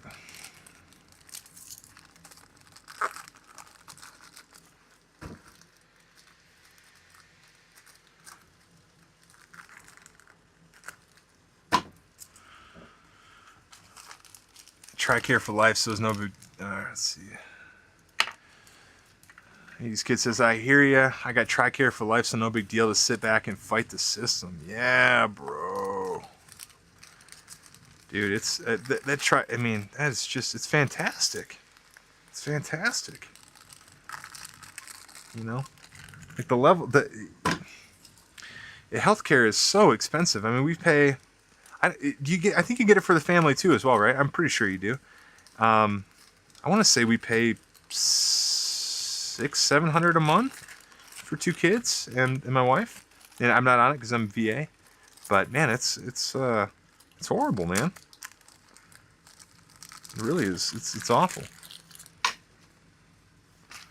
So you figure, okay, so you got let's say you got property tax here in El Paso. Property tax is almost $5,000 a year. So you got 400 and upper 400s a month in property taxes. Is that right? Yeah. Upper 400s a month in property taxes here.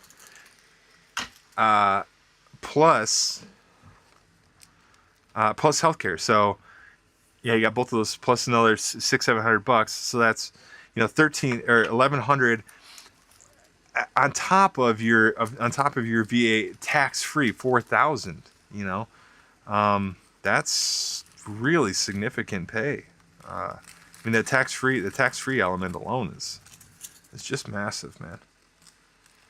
You gotta love it. No, you don't even report. It's nuts, man.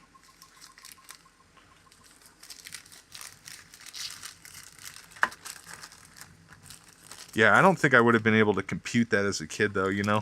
Like that, the true advantage of what we'd be looking at. You know what I'm saying, with VA benefits and stuff.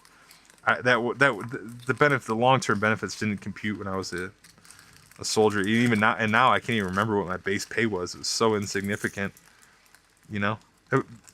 Being through E4, I wasn't making as much money as I make now, I would say, from just the VA. I think that's right. I don't know let me look at the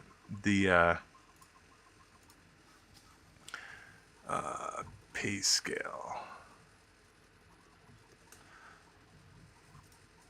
Let's see what the pay charts are right now.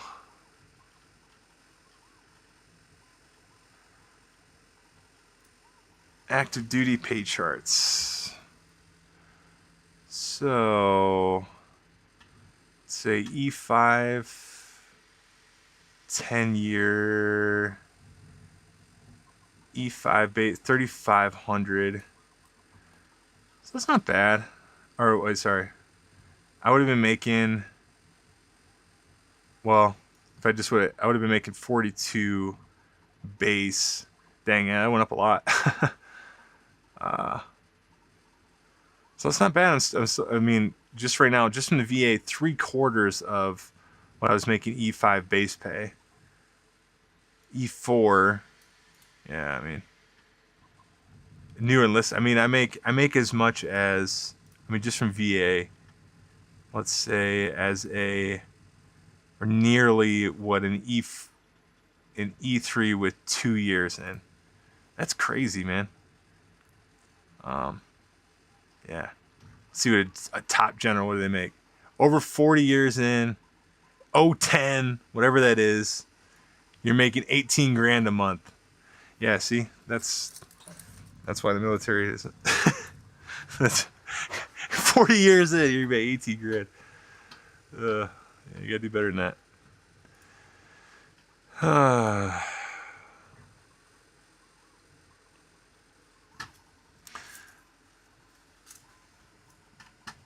What did you say here? Coastal North Carolina? Nice. Oh, that's why you said you were waiting on the storm. Northern Utah, you're probably waiting on a storm on the other side. Basically Idaho, okay. Plus their first 4 years of college is paid for. True. That's true. So your kids, is it all kids at 100%? Because I think here in Texas, there's Hazelwood. I need to look into it because I deployed out of Texas. I think I qualify for it. My kids get free. What's up, JPS? How you doing, bro? Yeah, money sucks until he's 6. It really does, man. Yeah, I mean, it's not horrible. I just think the pay scale that's not bad by any means, but I mean, for what you gotta do, you figure, man, you get a couple of field problems in there and you start to feel that paycheck starts to look pretty peaked. You know what I'm saying? But yeah, I got out as an E5. It took me forever. Like the admin MOS, there was like no chance of making points for 798 forever. And then the points changed or something, if I remember correctly. But yeah, as a mechanic, I was able to pick it up. Come to LA, you love the expense, the fire, and the earthquakes. Chef's kiss. Yes. No, thank you. Yeah. Man, it's crazy what's going on in I just dropped a bunch of these in here without screws. No. What have I done? Who was checking me? Come on, 80s kid. Oh, man. That was a private move, bro. That was a private mistake. Total private move. I just dusted like 10 of these. Oh, what a private move. More than 10. Serious? Oh my gosh. No. How many did I do? Oh my gosh.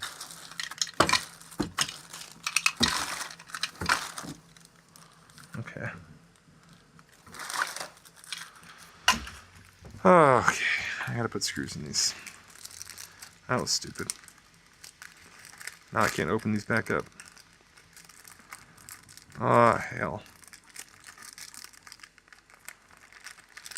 Oh, yay. Can I?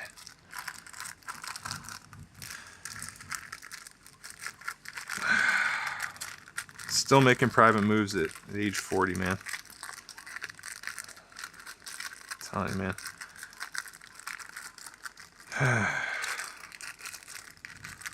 I forget to breathe.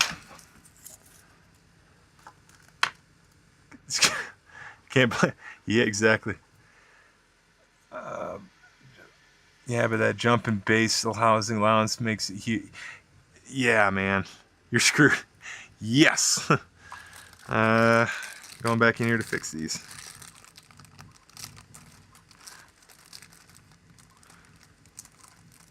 You took the opportunity, JPS, to say it, didn't you? I think you've been in here before, right, JPS? I think I caught you in another live stream at one point.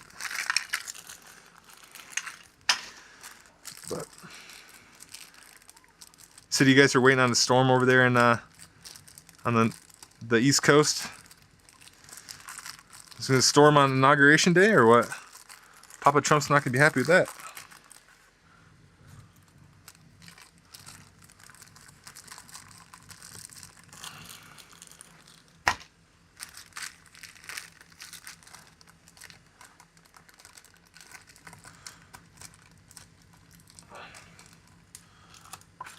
Is this supposed to storm? Let's see.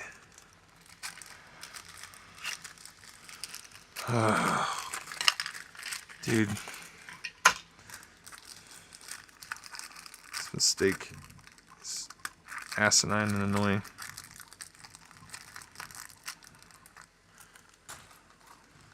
But I think people will be happy that I used my integrity, that the Army taught me. In what's the integrity is one of them, but it's one of the Army values, right? How do the Army values go? Somebody help me.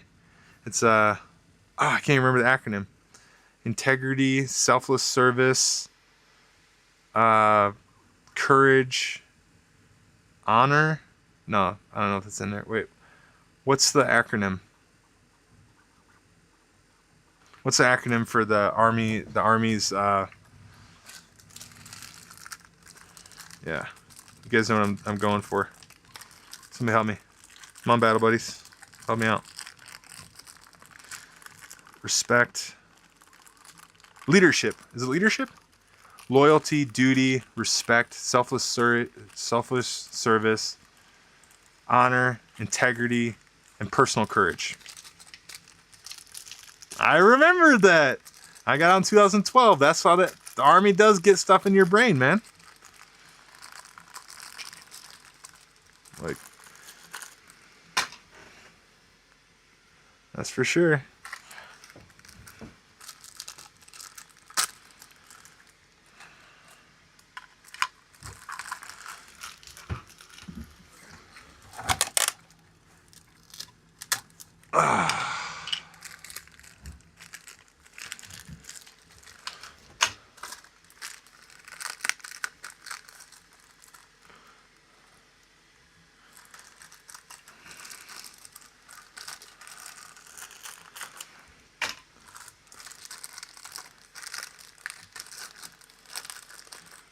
Where's your last duty station? 80s? Where'd you ETS from?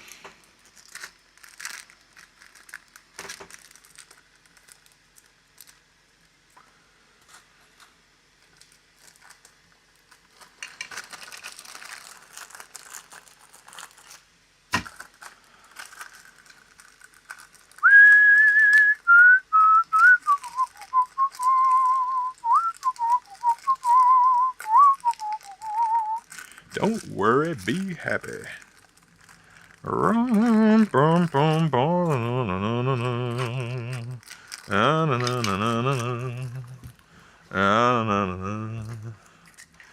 almost done correcting my mistake.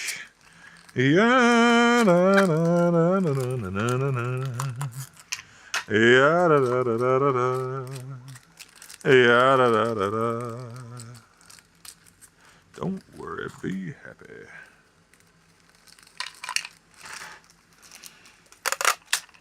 If there's anybody left in chat, hit me up. Let me know what you doing, what's your story, where you hailing from. Starting to get a little bit late. It is 11 o'clock, so that makes it 1 o'clock on the East Coast. I'd be surprised if you guys are going to be hanging around much longer. But anybody that's joined the chat so far, I really do appreciate you, man. And you guys around keeps me going. Keeps me going, especially when I make mistakes like this and have to go back and do stuff. I'd probably be upset and Doing something stupid if you guys weren't here. But since you are, I gotta mind my P's and Q's. I have to act like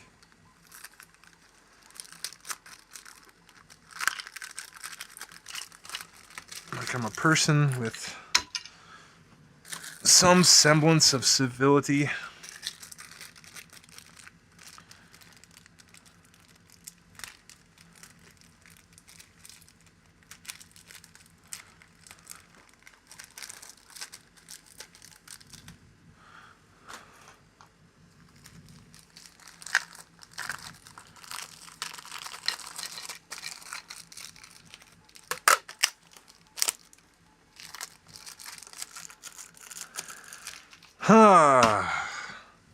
We're making it through it, people. We're making it through.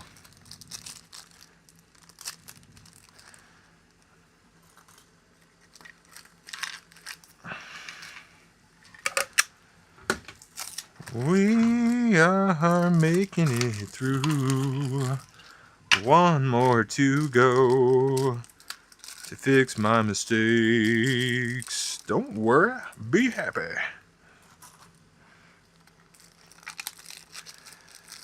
Got it. Alright, moving on to fresh ones. Alright, chat, don't let me forget the screws again. Thank you.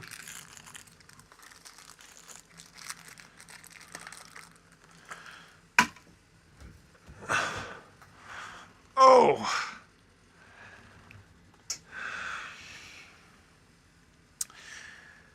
Let's go. We are back to doing normal stuff. Back to doing normal packing. Yeah, yeah, yeah. All right. What do you say, you guys? Let me know in the chat, man. What is cooking for this week? What do we got going? What do I need to design? What wall mounts do you need that you don't have, that you can't find? Talk to me, man. Or go deep. Tell me, how are you going to get to heaven? How are you going to get to heaven? Tell me that. Tell me the secret. Tell me your absolute secret. The way to eternal life. Tell it to me. We don't need to dance around the big subjects. We go right in. This is snail. We go right into the meat. We discuss the potatoes. That's how we do it here on Snail. Of course, I think I have shed the audience. And I am a solo operation. That or somebody is lurking. I sense a lurker. There's like a disturbance in the force. I know you're out there. I smell you. I can feel you. I can hear your heart beating. It's like a hoofbeat. Doesn't hear like a normal. Doesn't sound like a normal heartbeat. It sounds like a hoofbeat. You a zebra? But you know, and that's just the way it goes.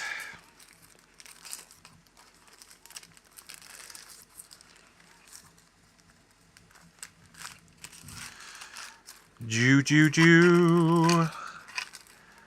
Packing and shipping. Packing and chilling. Okay, since nobody's talking to me, I'm getting my music back up. Hit me up if you want to talk.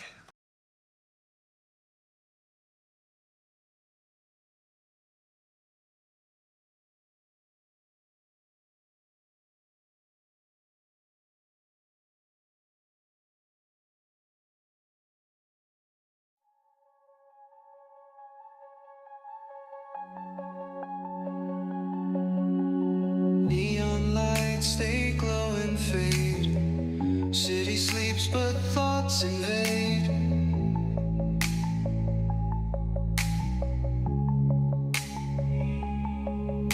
Silent whispers. Oh man. Dreams take off and then take Hold on. flight. Take flight. Dang, that was crazy. I didn't scroll down in the chat. I didn't see you guys. My bad. Gonna go watch Sumo. Bye. My bad. How many units do you send to Amazon? My bad, man. I didn't scroll down. I thought you guys weren't chatting. How many units am I sending? I'm sending 120 units to Amazon. Sir! Jesus got that handle. Yeah, no secret, bud. Jesus Christ. That's it. That's right. So when are you going to start ceiling mounting?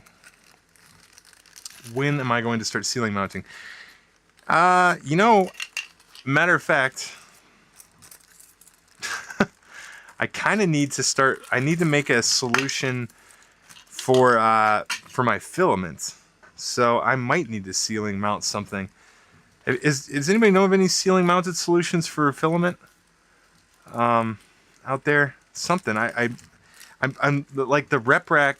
I don't think we'll be able. Well, rep rack might be able to do it on this. I don't know. No. I can't.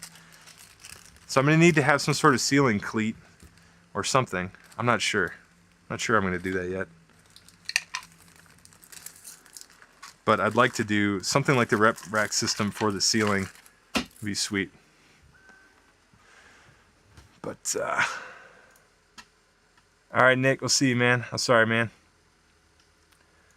So 80s kid said, I sat on terminal for a damn year because of COVID. Dang. You did your whole thing in AGR. That's crazy, man. That's great. I mean, honestly, that would be upside down. Yeah. That would be fantastic. I mean, honestly, to get a little armory or something at AGR, you found the secret, man. Just started printing a few months ago. Oh, really? What did you get started on? What machine did you get on? What first caught your fancy? Probably bamboo, just a guess. But man, I'm so impressed with the bamboo printers. It goes without saying.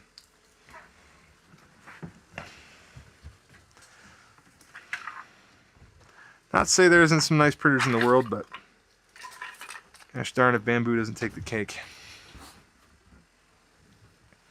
Ceiling mount one of your A1 minis. Yeah, I could probably do that for a video, right? Why not? I don't see any reason why you couldn't ceiling mount one.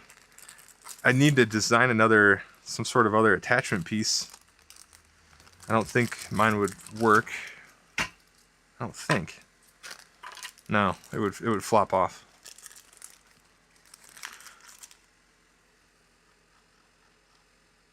Yeah, man. Are you from the Gratitude Gang too, JPS? You know about M3 is 3D? I tell everybody, man. M3 is 3D. He's like the #1 channel where us 3D printers need to coalesce at. We gotta have someplace in the wild, dude.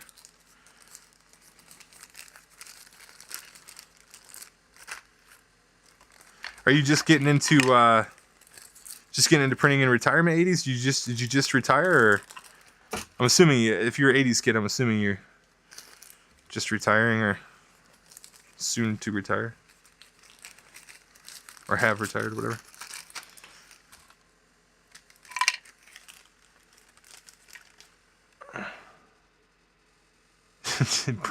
AGR is the cheat code.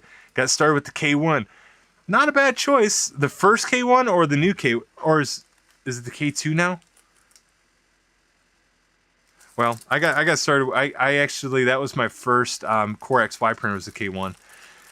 And then I got a bamboo. Cobra 3 combo. How do you like that? Shoot me a link and I'll join in. Okay, hold on. Let me look at the 3 is 3D.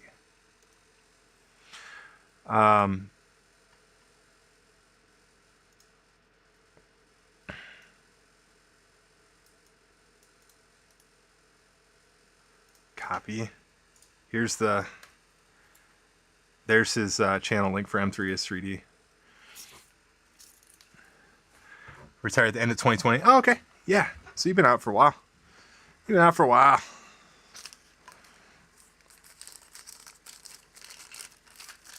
You love the Cobra, huh? Okay.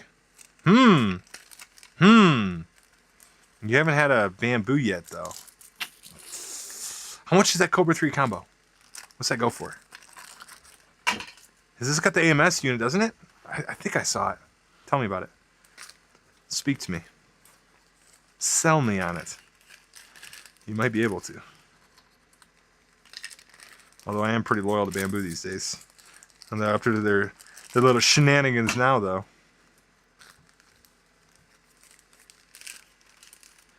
Got a K1, upgraded the nozzle hot end, and added a camera. Yeah, that's what I did. You got yours? Oh, was it a combo for 400? Combo for 400. That's not a bad deal. That's close to the A. Well, that's like $100 cheaper than the A1 combo. Must be nice. I'd still be at it. Until I'm in the oven. Not sure what you mean by that, JPS.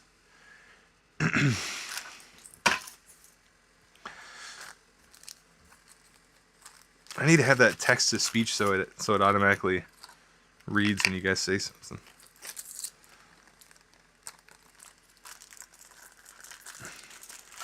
So 400 for the combo. Damn, that's not bad.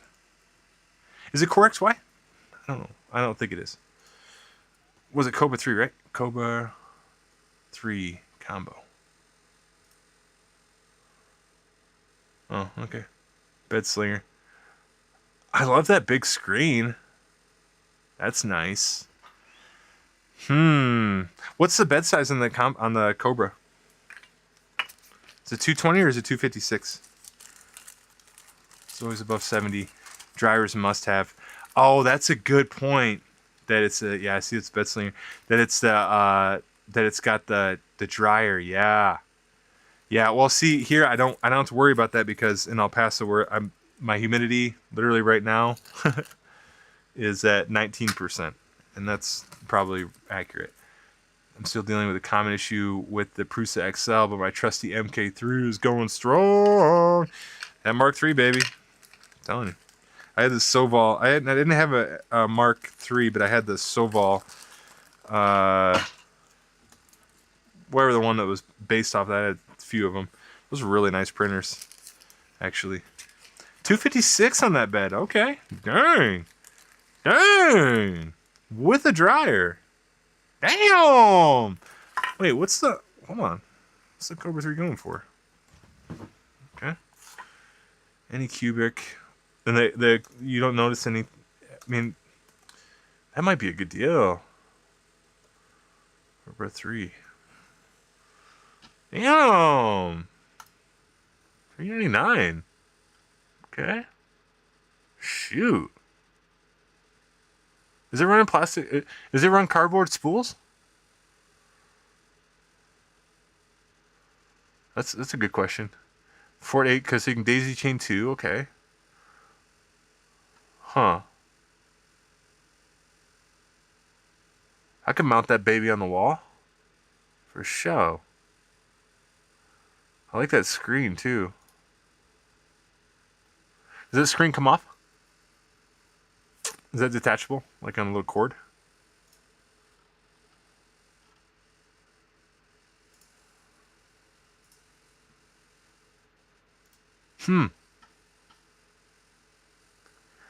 What's the A1 going for? I think it's 550. I mean, 49 for the combo.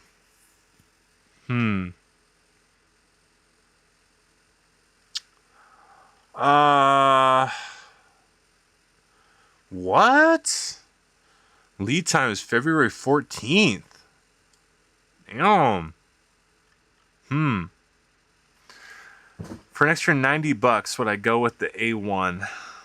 Yeah, I would. Just because I love the Bamboo Handy app so much. I wouldn't give up on that for $90. But you're right. The dryer and the AMS with the dryer is a must. Dang, that was shrewd. That was shrewd on any cubic. Finally able to print PETG. Yeah, they're making Max now. Who does? Any cubic?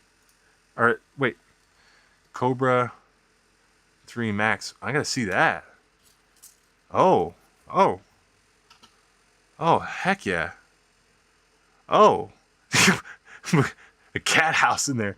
420 by 420 by 500. Damn.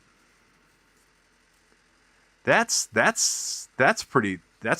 That's pretty good. That's almost like M3 stuff. I wonder if he could probably benefit from something like that. Honestly. 420 is that's bitching. That's good size, man. I mean, not that you really. I'm convinced that the A1 Mini is the best production printer in the world for a reason. But that's pretty cool. Anti-skip. What is that? Okay. Wow. And what? JP said, you said that your XL was messing up on you? Chinese New Year's right around the corner. Factory is pretty much shut down. Oh, yeah, that's exactly what it is. You're 100% right. Yeah, JPS got it right. I have gift cards for free bamboo when they launch. Let's see what they're at. Dude, these cards, man, I love them, bro. You guys gotta get on these points, man. Look at this. All those cars, baby. All them cars for days and days and days. Nice. They got me a couple weeks ago. But let's see what I got. I think I got 501. Ooh, so I can redeem one. Bam. Get in there. Yes. Absolutely. Close. How many do I have? 40, 120, 160, 165. Still got a little bit to go before I get another mini. I was using it to buy the filament, but I'm buying slant 3D filament now. They better ship though, man, because they didn't ship yet. So slant 3D, you better get on it, man. I love your price. Your new $10 price for roll is fantastic, Slant. But if you're watching this, I know you're not, but you gotta get on the shipping, man, because now people are counting on it for farm stuff. What's your next printer? Oh, the Max, or the Max or the A1 Mini? Get the A1 Mini. It's your next printer, man. 100%. Don't mess around. Don't mess around, 80s. I mean, you're gonna switch to bamboo stuff if you get one. That's the problem. Well, maybe not, because that Cobra is really nice. I don't know. Yeah, what I said both. Max? Oh, okay. Yeah, the Max is nice. I can see why you go for that, man. I mean, I had the K1 Max. I think that was 350. 350 by 350 by 350, if I'm not mistaken. And that was good size. I felt like that was really good size. But dude, the leveling was such a pain in the butt. I can't stand the leveling stuff. I don't deal with that at all with the A1 series, or any bamboo, or the P1S. I love it, man. I can't stand dealing with the leveling crap anymore. Oh, it's so annoying when you lose prints from the no. Never again. But most printers have followed suit by now. That's not really a problem. You're not selling anything just yet, Max? You like your K1 is styled in like a champ now? Yeah, see that right there. People need to read the screen. That's the key. Dialing it in. Yeah, once it's dialed in, you're good to go. But dude, dialing that sucker in sometimes is almost impossible. And when I was having a problem with the K1s too. I had a bunch of them I was using for production stuff. And I was having a problem with the bed. The bed was the heat soaking. So like and then I'd heat soak it, and then it would go the other way, and it's like, so it's just that there's this constant bed warping issue, which is not a problem on bamboo printers ever. You know, it's just never a problem. So yeah, I don't know, that alone really just, you get enough failed prints, man, especially money stuff. You know, when I'm like, when I got like a, you know, relatively major Fortune 500, you know, company on my butt asking me where their parts are so they can make their assembly. It's like, yeah, I don't want to mess around with machines that are subpar, you know? And especially if you're only talking about like $100 delta, dude, between that and a reliable printer, that's nothing. So as long as those Cobra 3s are reliable, man, they're good. You notice that looks like you need to like printers cook in the wild for 6 months or so for the bugs to get worked out. Yes, definitely. Yeah, you get those early production runs. Maybe not so much with bamboo so far, but you had the A1 with the power cord issue. So, yeah. Yeah, and anymore, I mean, using these for Amazon, I just don't care about, you know, a lot of different things that I would have cared about as a consumer. But I care about other things that I wouldn't, you know, otherwise care about. For example, I want it to be easy, like just the plate guide, getting the plate on and off could easily keep a printer out of my farm or garden patch farm. You know what I'm saying? Just that alone, the sheet alignment is critical. Swapping nozzles, critical. I don't use swap nozzles very often, but when you do, like when I had the Prusa, even the system with the Revo system was pretty subpar. So did you outsource to Slant 3D for some SLA parts? Slant, I don't know, 3D. No, I've never outsourced anything to that. I tried one test print. It was okay. I do better quality here in house, so I wasn't all that impressed. But they have a nice, decent. They honestly have a decent integration, nice system now, for their Etsy. I use their Etsy plugin, tried it out. It's okay, you know. They're biting off so much that they can't chew that. They can't chew anything. That stuff won't be prime for a couple of years, to be honest with you. Yeah, I know what you meant. I print in PLA, so it doesn't affect you that much that you said 80s. Yeah, man. Well, I mean, I usually am printing in PLA too, but I mean, have you printed anything in ABS? You know, ABS is a great filament, man. You're gonna use ABS a lot, you know, for different applications, especially car stuff. PETG is okay, but like here with the sun, the PETG can't hack it with the El Paso sun. It has to be ABS, at least ABS, if not nylon. But yeah, I'm with you. PLA is such a fantastic material. There's a couple of downsides though. It'll scare you down here because if the sun plus outside heat, done. It'll warp like crazy here in El Paso. But just sun, like it's inside in the AC and it's just getting hit by UV, no problem. Just heat, no problem without UV. It's both of those things. Both of those things come together. It's like the PLA is really so. So that's the one downside. I mean, so most of the mounts I'm going to be selling, obviously not most, but they probably all will be indoor mounts.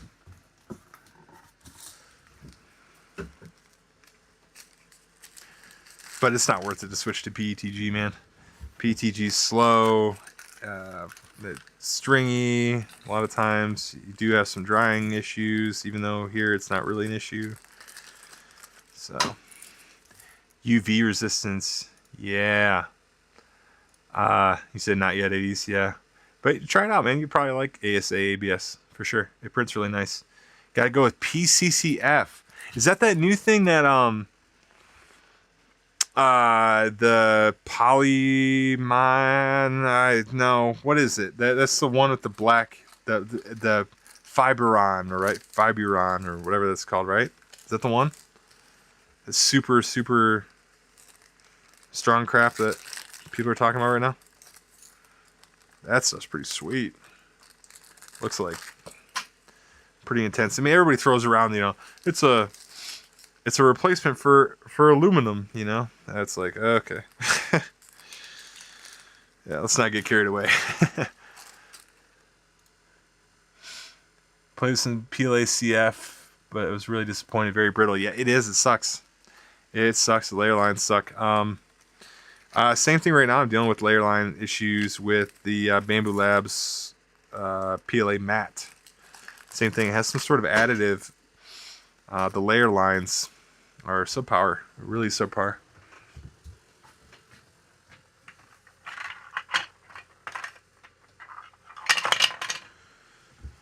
So.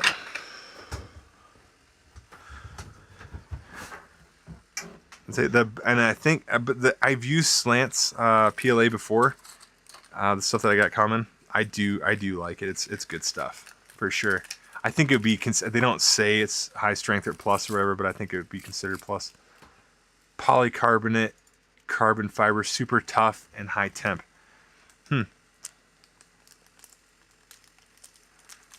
See, it does not help it. It doesn't. It's. I mean the only thing that you get with the CF and that is the looks, you know. Because the carbon fiber, honestly, it does look clean. Let's be honest. It does look clean.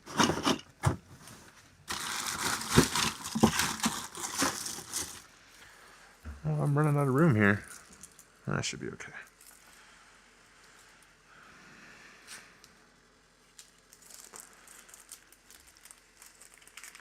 Yeah, PLA is. I really like PLA though as a material. And I went back so many times. I'm like, no, it's not gonna be PLA. It's gonna be PETG. No, it's gonna be ABS. And then you get into ABS and you're like, hey, ABS is great, but there goes your minis. There goes your. Realistically, there goes your cheap capacity. You know, now everything's enclosed and a little bit more of a pain in the butt. You know, it ups the pain in the butt factor significantly. PLA is so good. You know, it's hard to beat.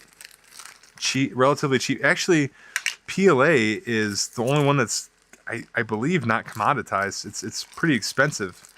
Like PETG is dirt cheap. Raw, and so is ABS. Very, very commoditized by this point.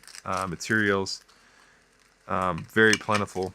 PLA was patented, I want to say, around 2010 or so, and that was polylactic acid. It was made specifically for 3D printing, if I'm not mistaken. And corn based and, you know, non-petroleum based, but I believe that it was made with 3D printing specifically in mind, because at the time people were printing without heated beds. Somebody correct me if I'm wrong in the comments for sure.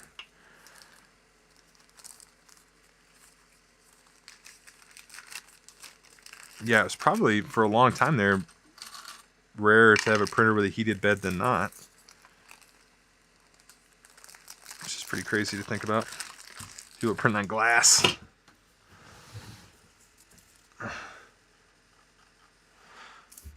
I mean, it'd be flat. The bottom would be flat on glass. That's a nice thing. Glass is flat. It doesn't get any flatter. I mean, it does, but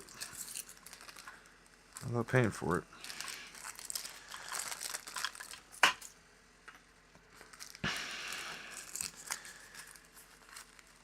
Let's see. I'm almost done. I'd say I'm 75% of the way through these. So not too bad. See at the end of this live stream, be able to calculate roughly how much this exercise is going to cost me. And granted, if the sell-through isn't very fast, then it's going to take a while to recover the money from these.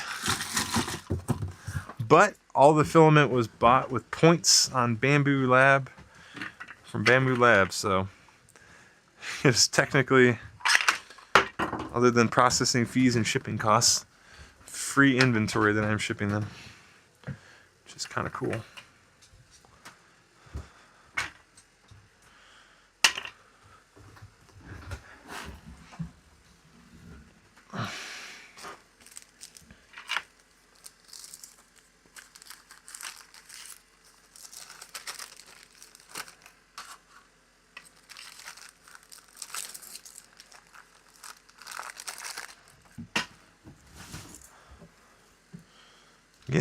Getting there, man.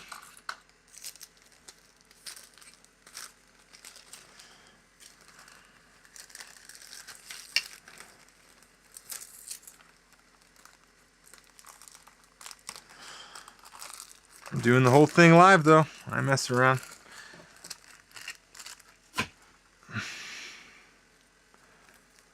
How you liking that Prusa XL JPS? I think that's honestly probably the most compelling offer that Prusa has anymore, I would think. Because of the multi-material stuff. Have you tried playing with multi-material at all?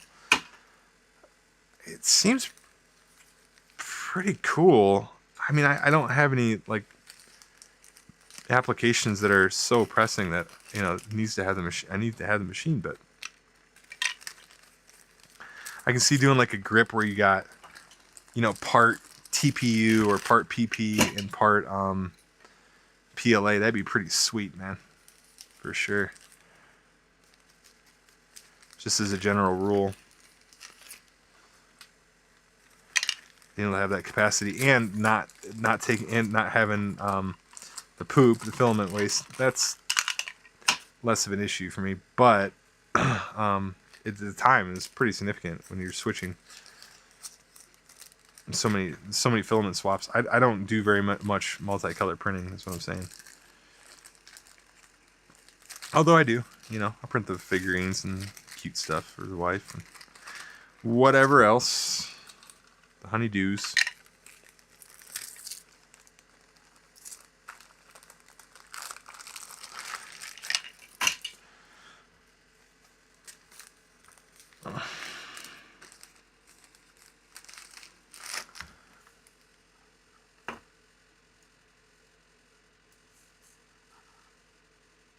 I'm going to Suno.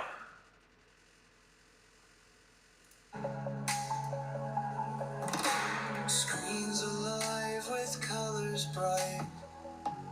Pixels dance in soft twilight. Oh man, dang!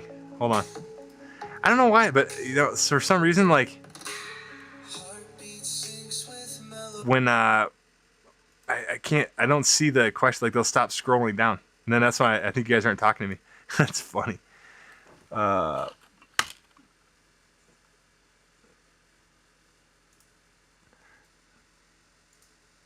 So man, I look a lot of what other people print, and I think my prints come out pretty good.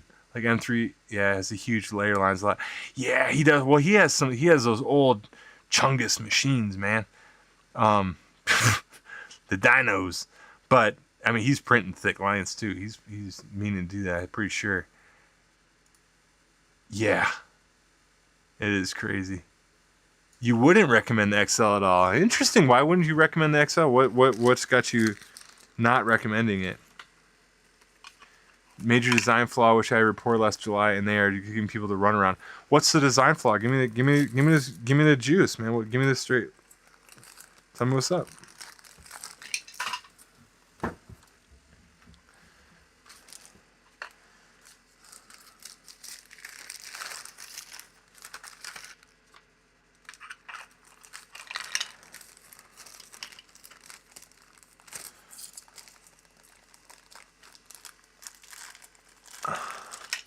Oh, let me put that up on the screen. But JP has said Prusa is dealing with a major design flaw, which I had reported in July, and they were just giving people the runaround. What's the flaw?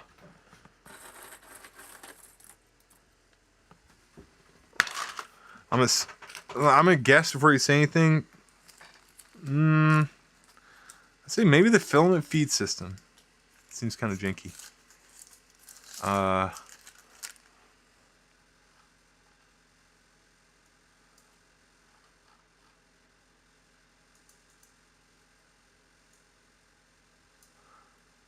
Yeah, it is a shame. The tool head will randomly stop extruding, and it's due to the comms between the controller and the daughter PCB. Ew. Oh, that's bad. Does it do it often? Oh, that is not convenient at all. Jeez, Pete's. I can see why that'd be extremely annoying. I mean, especially if you're doing a long. I mean, that's big. You got that huge bed to do big prints, and if that thing just started air printing and thinking it was, oh my gosh. I mean, I guess that's what you're talking about. That's probably what it's doing.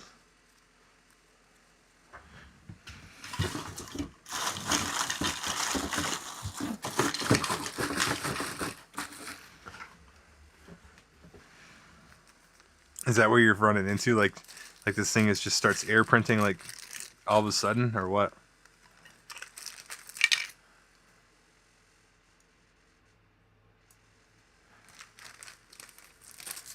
Ah, there's so much too. I ran a test with their suggested fix in firmware. All test prints failed today. Really? Is it just your? I mean, are they? Is it like it can't be across the line, right? I mean, is it just yours? Do they send a replacement piece, or what? I mean, Prusa is usually. That's strange, man. What's going on with that? Doesn't make any sense. Put that up on the screen. Is that only with the tool head changing, or even a single head? Yeah. What? Like what 80s kid said. Is that just for? That's weird. Gosh, those things are like $3,500, aren't they? Just for the single tool head. Maybe not. I can't remember exactly.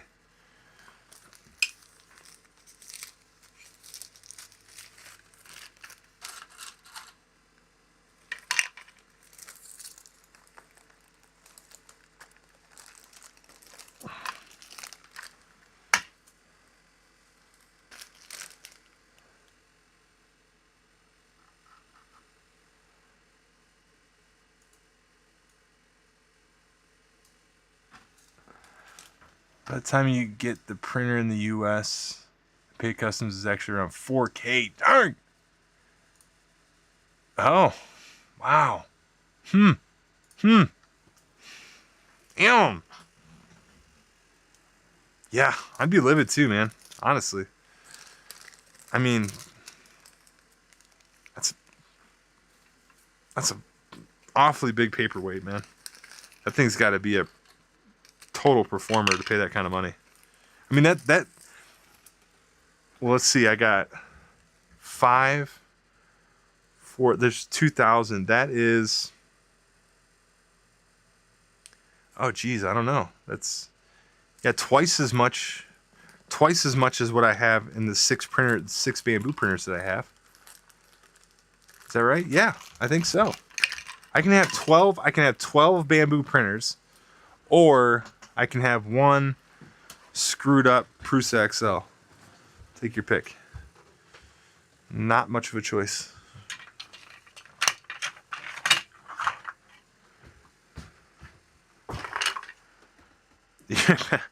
Past that point, yeah. I can see that. Fortunately, yeah, you're kind of screwed probably.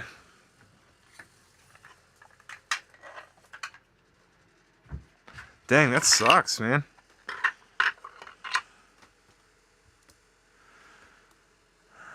What'd you say? I've already considered it as a bad day at the casino. Wrote off in my mind already. But yeah, exactly. But doesn't that mean I'm easing off the pressure with Prusa? Yeah, for sure. I mean, come on, because you know, let's be real. Let's be real. You know, a lot of people, maybe like me and you or other people that are watching or whatever, can take $3,500 on the chin a little bit. You know, it'll suck. It'll suck. You know, it's not gonna break you. And then there's some people, honestly, that do the $3,500 investment is a serious capital business startup expense, and that is like years worth of savings for them, man. And they're counting on that machine to spit bullets, and that is not cool. You know, to not. All right, I'm using the. I got the print from Rose or on here earlier, Mr. Rose.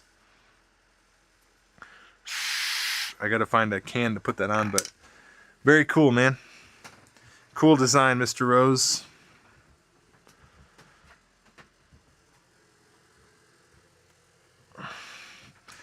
You guys got anything I need to print?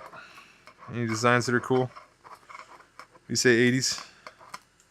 What do you say, Sark? Come on, Sark. Give me something to print. Hard work. Printing all day. Hard work. Making that printer play. Hard work.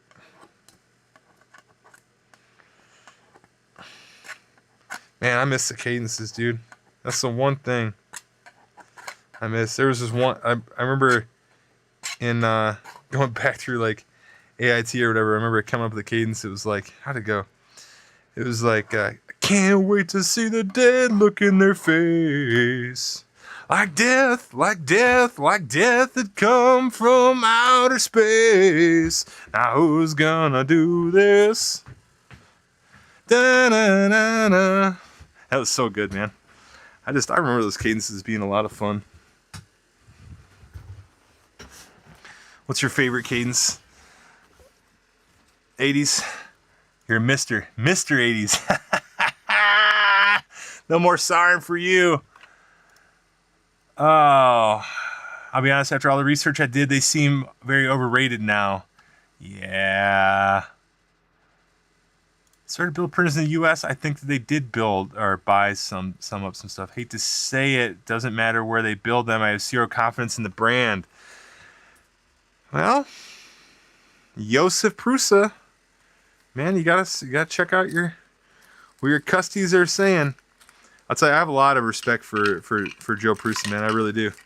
But yeah, I think it's the same kind of tale as always, man. You grow too big, man, and things slip. I mean, even though that, honestly, like I am, coming from manufacturing back, you know, some manufacturing experience, I am incredibly impressed with their operation. Any scaled manufacturing operations are, you are foolish not to be impressed by them, because the number of mistakes that they've made and went through in order to get to the points of refinement that they're at is truly incredible. Or research into other people's mistakes, which is work itself.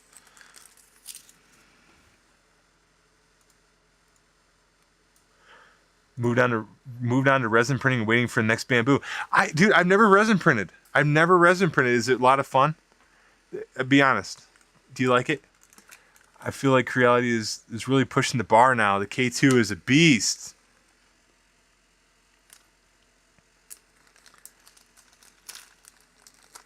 I'm not going back to K2. I'm not going back to Creality.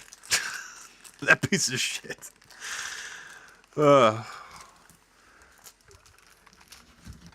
I'm not going back. The K2, but the K2 better be amazing. 'Cause they lost me.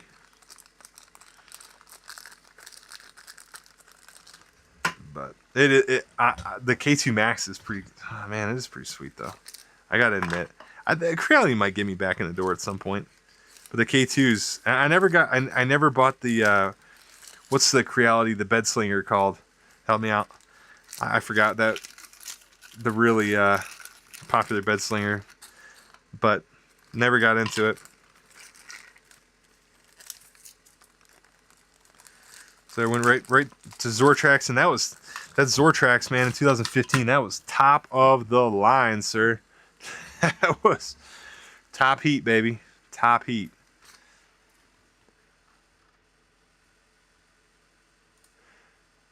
But Printed Solid is the company they acquired. Yeah. Saw a video about that. Man, I like the K1 too. I hate the K1.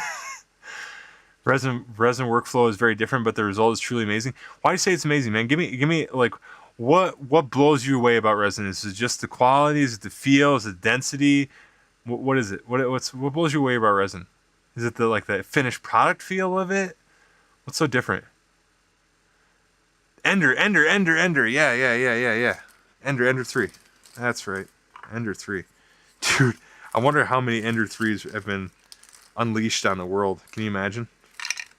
What's kind of sucks though is like that was the first, like, how many people got into 3D printing when it sucked so hard it was like untenable, like Ender 3 era when you had to when in order to get, decent, like the first couple prints off the machine, this is what I've heard. The first couple prints off the machine are amazing, and then if you don't mod that thing, you're crazy because everything else is dog crap from there on.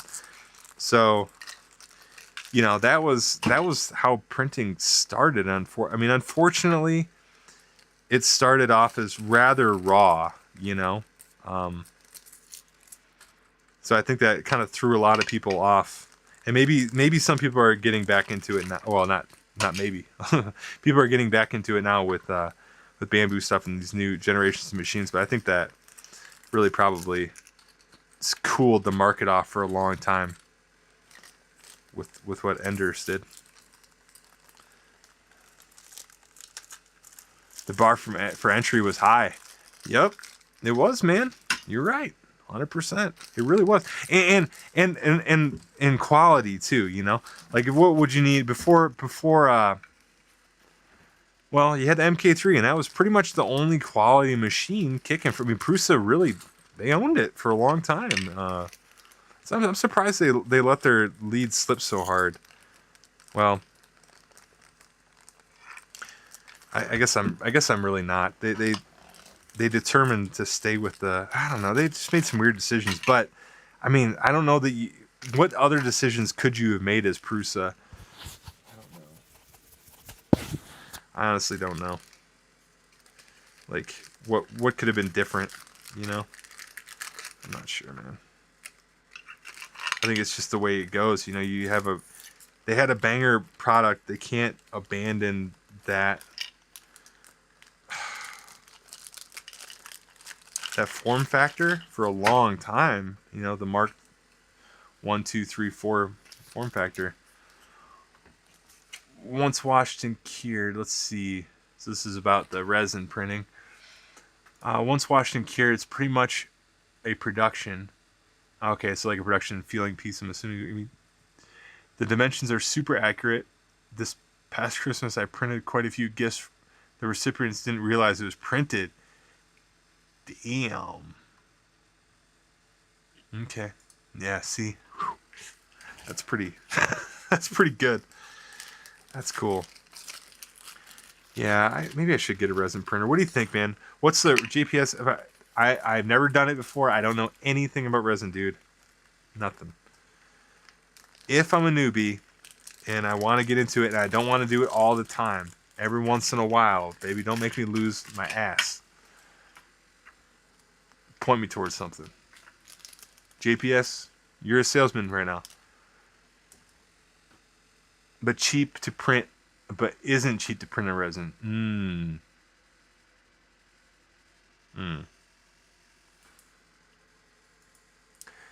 Yep. Well, there is multicolor resin printing. It's pretty cool, actually. Yeah. How cheap? What's the cost comparison? This is 40. This is 29. This is 30 grams. What's a 30 gram peat part cost on 30 grams is, well, it's about 30 cents. It's about $10 for a kilo. What's a part like that 30 gram part cost on a resin piece?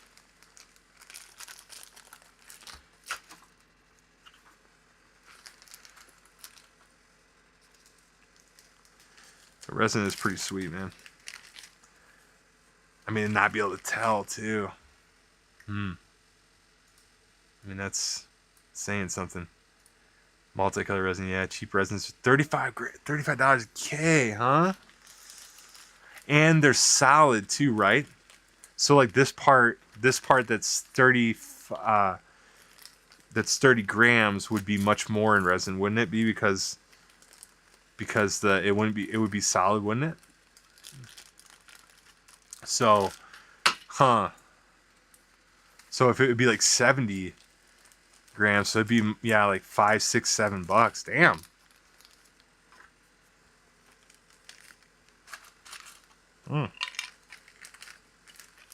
Is that the cheap? Oh, you said cheap resins are around $35 a kilo.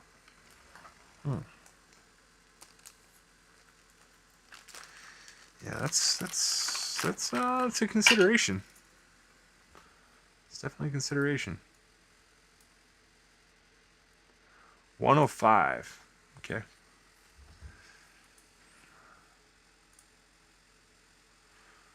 There is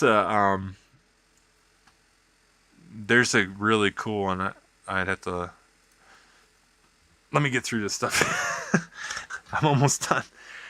There is a cool one I saw on Adam Savage's stuff. It was like a bowling ball. What was the studio? It was a creative. Look up Adam Savage's stuff, whatever his channel is called. And I think the thumbnail will probably look like a bowling ball with a skull in it. Anyway, really cool multicolor resin printing that is like really, really awesome. They have to, because of the parallax going through the ball, like the crystal ball, they designed this skull to deal with the parallax effect going through it. So it was so nuts, dude. I remember seeing that episode. Like, you think about the design element behind it is just insane. Tested. Yes, Adam Savage is tested. Normally want to look hollow.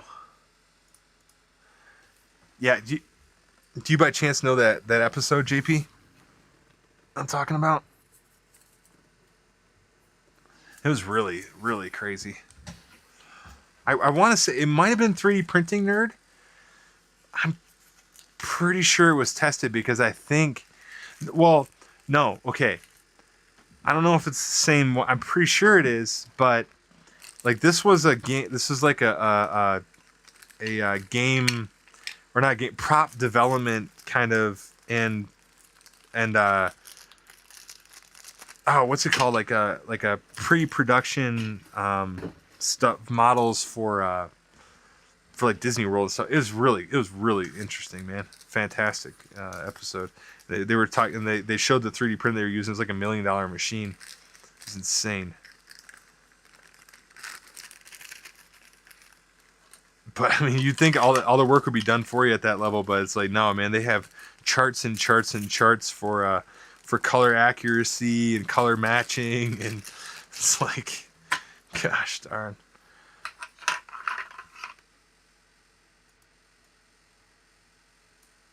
He recently got a full Formlabs SLA system. I saw that, yeah! That was cool. don't know if I'd like it though with the powder and stuff. Honestly, I want to make my money in FDM, man. You know, Papa Snail gonna retire from FDM, baby. I see he's gonna buy his retirement. I'm gonna buy my retirement shell from FDM. Promise you. I don't promise you. I'm gonna try to.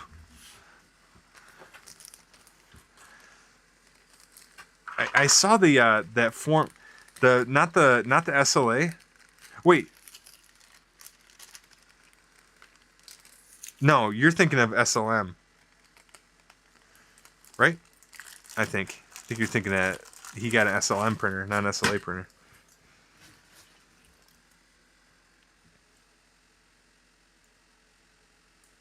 I think. I'm not sure. But yeah, that baby was sweet. And I like that it prints in that that really hardcore Gucci nylon. Man, that one printer was gonna do it, man. And then they got bought. The team got acquired by it. What was that? What was the printer? You guys know everything. What was the one that was gonna come out? The Kickstarter. And I want to say it's SLM, not SLA. Sensor laser. No, that's metal. No, you're right. Sintered laser. Oh, still SLM. I don't know. Selective laser sintering.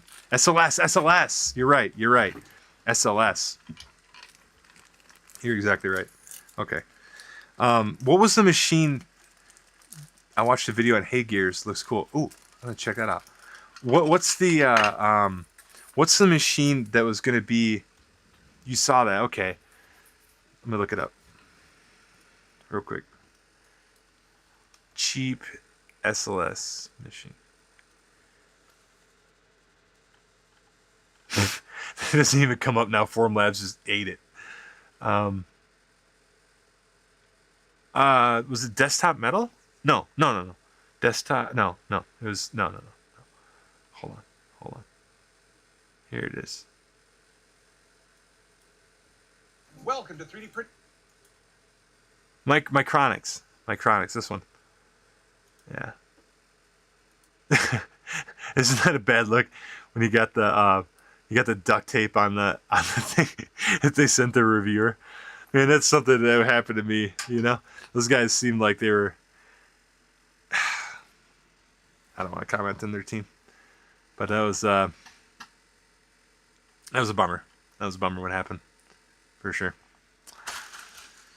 I was looking forward to it. Honestly, I was about to put down a deposit on Maker World for it. I thought it'd been really, really cool. Just for small scale nylon parts, there's a lot in the auto industry a ton that would benefit from, especially from no support structure needed parts. And that's, oh geez, for knobs and actuators and switches and kinds of stuff, man. I mean, that's pretty sweet. All right. Oh, dude, I'm just gonna make it in this box. I didn't organize it well, so. Man, you guys are freaking heroes for sticking with me this time, man. You have honestly just made this so worth it. They got the Hey Gears Reflex. Is that what you're messing with? Okay. You scrapped the Kickstarter. Yep. So I think I saw that the Hey Gear, is that like $500? Is that how much the Hey Gears was? 500. You might get me, JP. You might get me.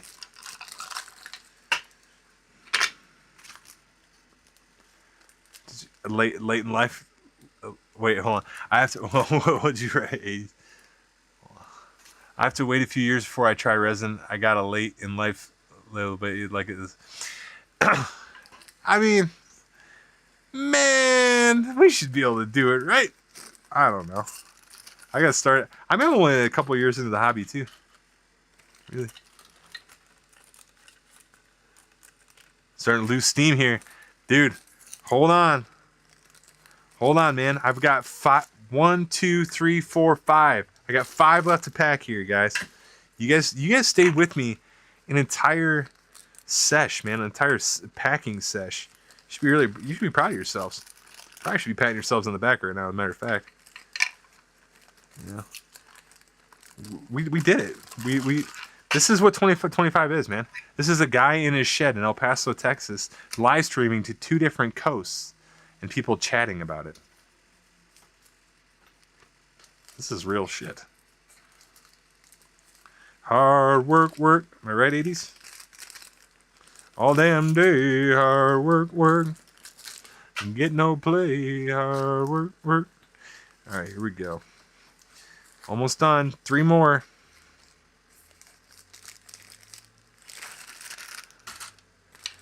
Oh, so close I could taste it.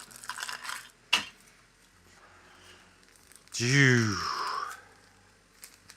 Here we go. Last. No. Oh, dang it. One more.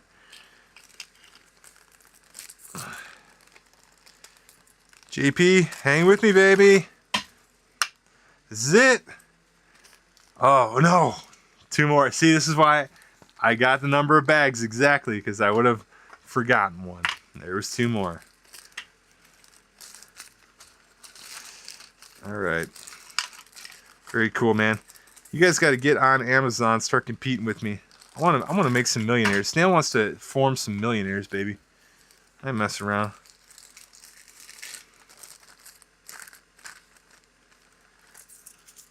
Get on Amazon, make $1 million bucks. That's all she wrote. That's the last one. We're done, people. I'm going to leave you. What blessing do you want to be left with? Hold on. Bro, my oldest is 22. My oldest is 15. So you got me by like 7 years. Yeah, because you retired and you said you retired in 2020. I would have retired in 2022 if I stayed in for 20. So you're a little bit older than me.